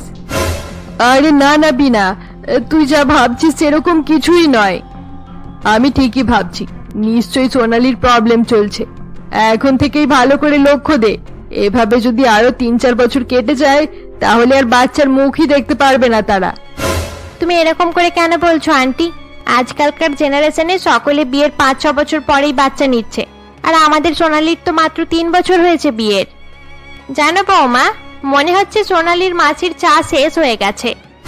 হ্যাঁ, চা শেষ হয়ে গেছে, কিন্তু আপনি বলতে কি চাইছেন? আমি বলতে চাইছি, কেউ যদি কারোর বাড়িতে অতিথি হিসেবে আসে তাহলে তাদের বাড়িতে বসে উল্টোপাল্টা কথা বলা উচিত নয়, যাকে ইংরেজিতে বলে স্টুপিডিটি। Do you understand? তাহলে তুমি আমাকে এখান থেকে চলে যেতে বলছো? হ্যাঁ, একদম ঠিকই ধরেছ। আর যাই হোক, আমি এতটাও খারাপ নয় যে এই কথাটাও মুখের উপরেই বলবো। বাকি যারা স্মার্ট তারা তো বুঝেই যাবে, যেমন আপনি ঠিক বুঝতে পেরেছেন। আরে কবিতা দিদি, এটা কে যে আমাকে বাড়ি থেকে বার করে দিতে চাইছে? না না বিনা, তুই রাগ করিস না, আমি তো তোকে কিছু বলছি না। তুই চল, তুই আমার রুমে চল, আমরা একসঙ্গে বসে গল্প করব। আমি আর 1 মিনিটও এখানে দাঁড়াবো না। এখানে এসে ভালোই হলো, তোমাদের আসল চেহারা দেখতে পেয়ে গেলাম। এখানে আসার জন্য আপনার অনেক ধন্যবাদ। এবার আপনি যেতে পারেন। এরপর বিনা প্রচন্ড রাগ করে সেখান থেকে বেরিয়ে পড়ে। তার চলে যাওয়ার পর কবিতা ডাইনার শাশুড়িকে বলে, দেখুন আরতি দিদি, আপনি আমাদের অতিথি, আপনার এরকম ব্যবহার মানায় না। বিনা আমাদের পরিবারের সদস্য, সে এরকম 2-1 কথা বলে ফেলে। আপনার তাকে এভাবে অপমান করা উচিত হয়নি। কবিতা দিদি, সবসময় একটা কথা ভালো করে মনে রাখবেন, এরকম আত্মীয় থাকার থেকে না থাকাই বেশি ভালো। আপনি তো বিনা দিদির রাগ দেখলেন, কিন্তু আপনার মেয়ে লজ্জায় যে মাথা নিচু করে বসে রয়েছে, আপনি তার মনের কষ্ট দেখতে পাচ্ছেন না। আপনি কি বোঝাতে চাইছেন আমাকে? আমি বলতে চাইছি, আপনার মধ্যে কিছু লোক আছে যারা আত্মীয় প্রতিবেশীর কথা শুনে তাদের আরো উৎসাহিত করে। যদি আপনি এই বিনাকে সমস্ত কথা বলাতে প্রথমেই আটকাতেন, তাহলে আজ সে সোনালির ব্যক্তিগত জীবন নিয়ে কথা বলার সাহস পেত না। আপনার মেয়ের বাচ্চা কখন হবে এই নিয়ে সে কেন ভালো মন্দ বলবে, আর আপনিও চুপচাপ শুনে যাচ্ছেন। এটা কিন্তু আপনি ঠিকই বলেছেন। আপন লোকেরা সেই হয় যারা দুঃখের সময় আমাদের পাশে এসে দাঁড়ায়। আর এই বিনার মতো লোকেরা বাড়িতে আসে শুধু আগুনে ঘি দেওয়ার জন্যই। কবিতা এই বলে সোনালির কাছে গিয়ে তাকে জড়িয়ে ধরে। সোনালি মা, তুই কষ্ট পাস না, এবার থেকে আমি সব সময় তোর সাপোর্ট করব। মা, তুমি চিন্তা করো না, আমি ঠিক আছি। আন্টি, আপনার অনেক ধন্যবাদ। আচ্ছা ঠিক আছে, এবার যাও, তোমরা দুই বান্ধবী এতদিন পর দেখা করেছো, যাও তোমরা গিয়ে জমিয়ে গল্প করো। দিদি, আপনি এক কাজ করুন, এতদিন পর গ্রামে ফিরেছেন, আমাদের ড্রাইভারের সাথে গিয়ে পুরো গ্রামটা ঘুরে আসুন। হ্যাঁ হ্যাঁ, এটা আপনি খুব ভালো কথা বলেছেন। বিনার মুখ দেখেই আমার মেজাজটা খারাপ হয়ে গেছে, এবার গ্রামে ঘুরে মুডটা ঠিক করতে হবে। এরপর আরতি দেবী সেখান থেকে চলে যায় এবং সে গ্রামে ঘুরে বেড়াতে শুরু করে। আরে ডাইনা, তোর শাশুড়ি তো খুব ইন্টারেস্টিং মানুষ, তার সাথে দেখা করে আমার খুব ভালো লাগলো। হ্যাঁ রে, ঠিকই বলেছিস, আমার শাশুড়ি মা এখনকার জেনারেশনের মানুষের সঙ্গে তাল মিলিয়ে চলে, তার চিন্তা ভাবনা অনেক ভালো। এভাবেই ডাইনা এবং সোনালি একে অপরের সঙ্গে গল্প করতে থাকে। অপরদিকে ডাইনার শাশুড়ি আরতি দেবী গ্রামের নদীর ধারে এক মেয়েকে দুঃখী হয়ে বসে থাকতে দেখে তার কাছে যায়। আরে কে তুমি, আর এখানে বসে কান্নাকাটি করছো কেন? আমার নাম মিলি, আমার ভাগ্য খুব খারাপ, আমার আর বেঁচে থাকতে মন চায় না, কার জন্য বাঁচবো, আমার কেউ নেই। নিজের জন্য বাঁচো, জীবনে অন্য কারোর কাছ থেকে আশা করার থেকে নিজে স্বাধীন হয়ে বাঁচা খুব ভালো। নিজের জন্য বাঁচো এই কথাটা বলা খুব সহজ, কিন্তু গ্রামে এরকম হয় না আন্টি। বিয়ের 5 বছর হয়ে গেল, আমাদের বাচ্চা হচ্ছে না। আপনি শহর থেকে এসেছেন, তাই গ্রামের মেয়েদের কষ্ট আপনি বুঝবেন না। আমি বিদেশ থেকে এসেছি তো কি হয়েছে, আমি ছোটবেলা থেকে গ্রামেই মানুষ হয়েছি, 20 বছর পর্যন্ত এখানেই বড় হয়েছি। তুমি আমাকে নিজের দুঃখের ব্যাপারে জানাতে পারো। আন্টি, আমি এই গ্রামেরই বউ, আমার বিয়ে হয়ে 5 বছর হয়ে গেছে, কিন্তু আমার সন্তান হচ্ছে না। ডাক্তাররাও হাল ছেড়ে দিয়েছেন। এবার আপনি বলুন, বেঁচে থাকার জন্য আমার জীবনে আর কি আছে? এই সামান্য একটা কারণের জন্য তুমি প্রাণ দিতে চাইছো? আন্টি, এটা আপনার ছোট কারণ বলে মনে হচ্ছে। মিলি, আমার কথা মন দিয়ে শোনো, সমস্যায় হাসতে পারা মানুষই সংগ্রামকে মেনে নিয়ে সাফল্যের সিঁড়ি বেয়ে ওঠে। এই সমস্ত কথা শুধু বইয়েতেই ভালো লাগে আন্টি, এই সমস্ত কথাবার্তা সাধারণ গ্রামের মানুষের জীবনের জন্য কোনো কাজের নয়। মিলি এই সমস্ত কথা বলছিল, এমন সময় তার শাশুড়ি প্রচন্ড রাগী অবস্থায় সেখানে আসে। আরে ও মিলি, নদীর ধারে বসে কি করছো? বাড়ির সব কাজ পড়ে আছে আর তুমি মহারানীর মতো বসে গল্প করছো? একটা বাচ্চা তো জন্ম দিতে পারোনি, এখন বাড়ির কাজও ঠিকঠাক করতে পারছো না। এবার তোমাকে ধাক্কা মেরে বাড়ি থেকে বার করতে হবে দেখছি। এই তো মা, আমি এখনই আসছি। মিলির শাশুড়ি সেখান থেকে চলে গেলে আরতি দেবী তাকে বলে, এবার আমি সবকিছু বুঝতে পেরে গেছি, তোমার সাথে খুব খারাপ ব্যবহার করা হয়। আচ্ছা মিলি, তুমি একটা কাজ করতে পারো তো, অনাথ আশ্রম থেকে একটি বাচ্চা নিয়ে এসে তাকে তোমাদের নাম দাও। আমি এই বিষয়ে অনেক ভেবেছি আন্টি, আমার স্বামীও রাজি ছিল, কিন্তু আমার শ্বশুর শাশুড়ি কোনোভাবেই রাজি হচ্ছে না। তারা শুধু তাদের নিজের রক্তের বাচ্চা চায়। তবে এতে ভুলও কিছু নেই, সব বাবা মাই চায় তাদের উত্তরাধিকার যেন তাদের নিজের রক্তের হোক, কিন্তু এতে তো তোমার কোনো দোষ নেই। আচ্ছা ঠিক আছে আন্টি, এবার আমি যাই, দেরি হয়ে গেলে শাশুড়ি মা আবার কথা শোনাবে। এরপর মিলি সেখান থেকে চলে যায়। তার চলে যাওয়ার পর আরতি দেবী তার কথা ভাবতে ভাবতে বাড়ি ফিরে আসে। সে বাড়ি ফিরে দেখে সোনালির স্বামী সূর্য সোফায় বসে ল্যাপটপ ঘাটাঘাটি করছে। আরে আন্টি, আপনি চলে এসেছেন, গ্রামে ঘুরে কেমন লাগলো? আমার তো অনেক ভালো লেগেছে, কত বছর পর এরকম গ্রাম ঘুরে দেখলাম। আচ্ছা বাবা সূর্য, তুমি ছুটিতে এসেও অফিসের কাজে বসে পড়েছো কেন? আরে না না আন্টি, আমি অফিসের কাজ করছি না, আসলে আমি একটি অনাথ আশ্রমে টাকা পাঠাচ্ছি। আরে বাহ, এটা তো খুব ভালো কথা, খুব ভালো কাজ করছো। প্রত্যেক মাসে 100 থেকে 200 টাকা অনাথ আশ্রমে পাঠানো উচিত। 100 টাকায় আজকাল কি হয় আন্টি, আমি প্রতি মাসে 20,000 টাকা পাঠাই। 20,000 টাকা? আরে সূর্য, তুমি পাগল হয়ে গেছো। লোকেরা বিদেশে গিয়ে টাকা ইনকাম করে যাতে ভারতে ফিরে এসে টাকার অভাব না থাকে, কিন্তু তুমি তো সব টাকা উড়িয়ে দিচ্ছ। আর তুমি জানো, ইন্ডিয়াতে অনেক লোকের বেতন 20,000 টাকারও কম। হ্যাঁ আন্টি, সব জানি, কিন্তু অনাথ আশ্রমের বাচ্চারাও তো আমাদের দায়িত্ব। সবাই যদি শুধু নিজের কথা ভাবে তাহলে তাদেরকে কে দেখবে? তবে যাই হোক, এত টাকা তাদের পেছনে নষ্ট করা কোনোভাবেই উচিত নয়। এভাবেই গল্প করতে করতে সেই দিনটা কেটে যায়। পরের দিন বিকালে সূর্য এবং আরতি দেবী একসঙ্গে বসে চা খাচ্ছিল। আরতি দেবী একটি খবরের কাগজ হাতে নিয়ে বলে, আরে আরে, এটা কি খবর? দেশে অনাথ আশ্রমের নামে ব্যবসা চলছে, তাদেরকে 1 পয়সাও দেওয়া উচিত নয়। আন্টি, আমি আজকে নিউজপেপার পড়েছি, কিন্তু এই খবরটা তো কোথাও দেখতে পাইনি। কিন্তু আমি খবরের কাগজটাতে স্পষ্ট লেখা আছে, দেখতে পাচ্ছি। আচ্ছা আন্টি, আজ আপনার কোনো কাজ আছে? বেড়াতে এসে কেউ আবার কাজ করে? চলো, আমি এখনই কবিতাকে ডেকে আনি, তাকেও নিয়ে যাব, দুজনে একসঙ্গে ঘুরে বেড়াবো। এরপর সূর্য কবিতা এবং আরতি দেবীকে সঙ্গে নিয়ে কারে করে বেরিয়ে পড়ে। বেশ কিছু সময় পর্যন্ত গাড়ি চালানোর পর সূর্য একটি বিল্ডিং এর সামনে এসে গাড়ি থামায়। বাবা সূর্য, তুমি তো আমাদেরকে বেড়াতে নিয়ে যাবে বলেছিলে, তাহলে এই স্কুলের সামনে এসে দাঁড়ালে কেন? এটা স্কুল নয়, এটি একটি অনাথ আশ্রম। আশ্রমের ভেতরে আসুন, আপনাদেরকে অনেক কিছু দেখানোর আছে। আরতি এবং কবিতা অনাথ আশ্রমের ভেতরে যেতেই তারা অবাক হয়ে অনাথ বাচ্চাগুলোর দিকে তাকিয়ে থাকে। বাচ্চাগুলোর অবস্থা দেখে আরতি এবং কবিতার চোখে জল চলে আসে। তারা খুব ভালোভাবেই বুঝতে পেরে যায় যে অনাথ আশ্রমে বাচ্চাগুলো কত কষ্ট করে মানুষ হচ্ছে। আরে সূর্য, এই বাচ্চারা তো খুব খারাপ অবস্থায় আছে, তাদের পরনে ভালো জামা কাপড়ও নেই, তাছাড়া দেখে মনে হচ্ছে তারা যথেষ্ট খাবারও পাচ্ছে না। তুমি ঠিকই বলেছো সূর্য, আমি তো ভেবেছিলাম অনাথ আশ্রম শুধু ব্যবসা করার জন্যই খোলা হয়েছে, ধনী লোকদের কাছ থেকে টাকা লুট করে তারা মজা করছে, কিন্তু আসল সত্যি তো অন্য কিছু। হ্যাঁ আন্টি, তাদের 3 বেলা ভালো করে খাবার জোটে না, তাই তো আমরা তাদেরকে একটি ভালো জীবন দেওয়ার চেষ্টা করছি। আমার বেতন থেকে কিছু অংশ তাদের লালন পালনের জন্য দান করে দিই। আরতি দেবী কথা বলছিল, এমন সময় তার চোখে পড়ে তার বিদেশি বৌমার ডায়নার উপরে।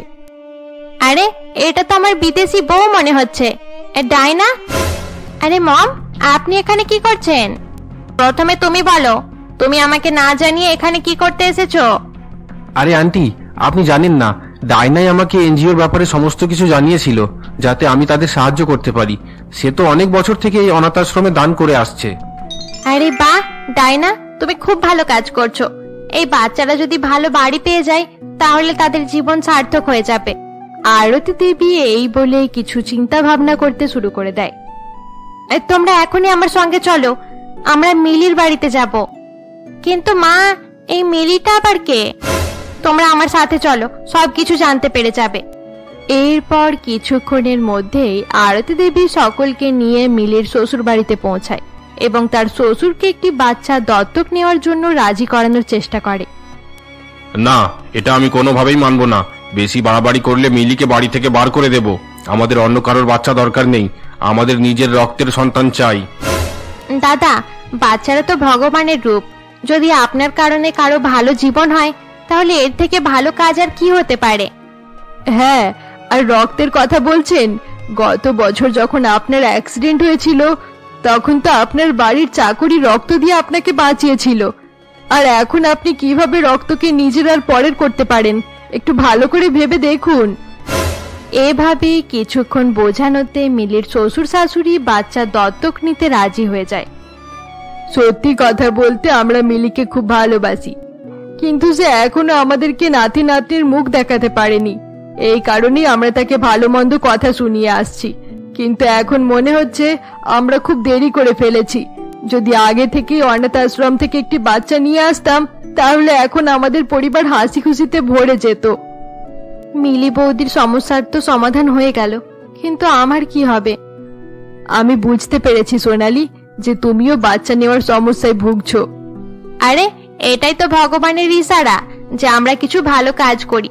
সোনালি, তুমিও একটি বাচ্চা দত্তক নিয়ে নাও। এটা আপনি খুব ভালো কথা বলেছেন আরতি। ছোট বাচ্চারা তো কাদা মাটির মতো, আমরা তাদেরকে যেমন ভাবে গড়বো তারা তেমনই তৈরি হবে। তখন নিজের রক্ত আর পরের রক্তের কোনো পার্থক্য থাকবে না।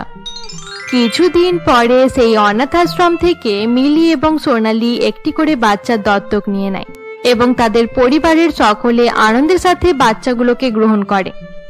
এভাবেই তাদের সমস্যার সমাধান হয়ে যায় এবং তারা হাসি খুশিতে নিজেদের বাকি জীবন কাটতে থাকে। বন্ধুরা, আমাদের গল্পের সিরিজ এখানেই শেষ করা হলো। গল্পটি ভালো লেগে থাকলে অবশ্যই লাইক করে দিও। এরকমই গল্প আরো দেখতে আমাদের চ্যানেলকে সাবস্ক্রাইব করতে ভুলবে না।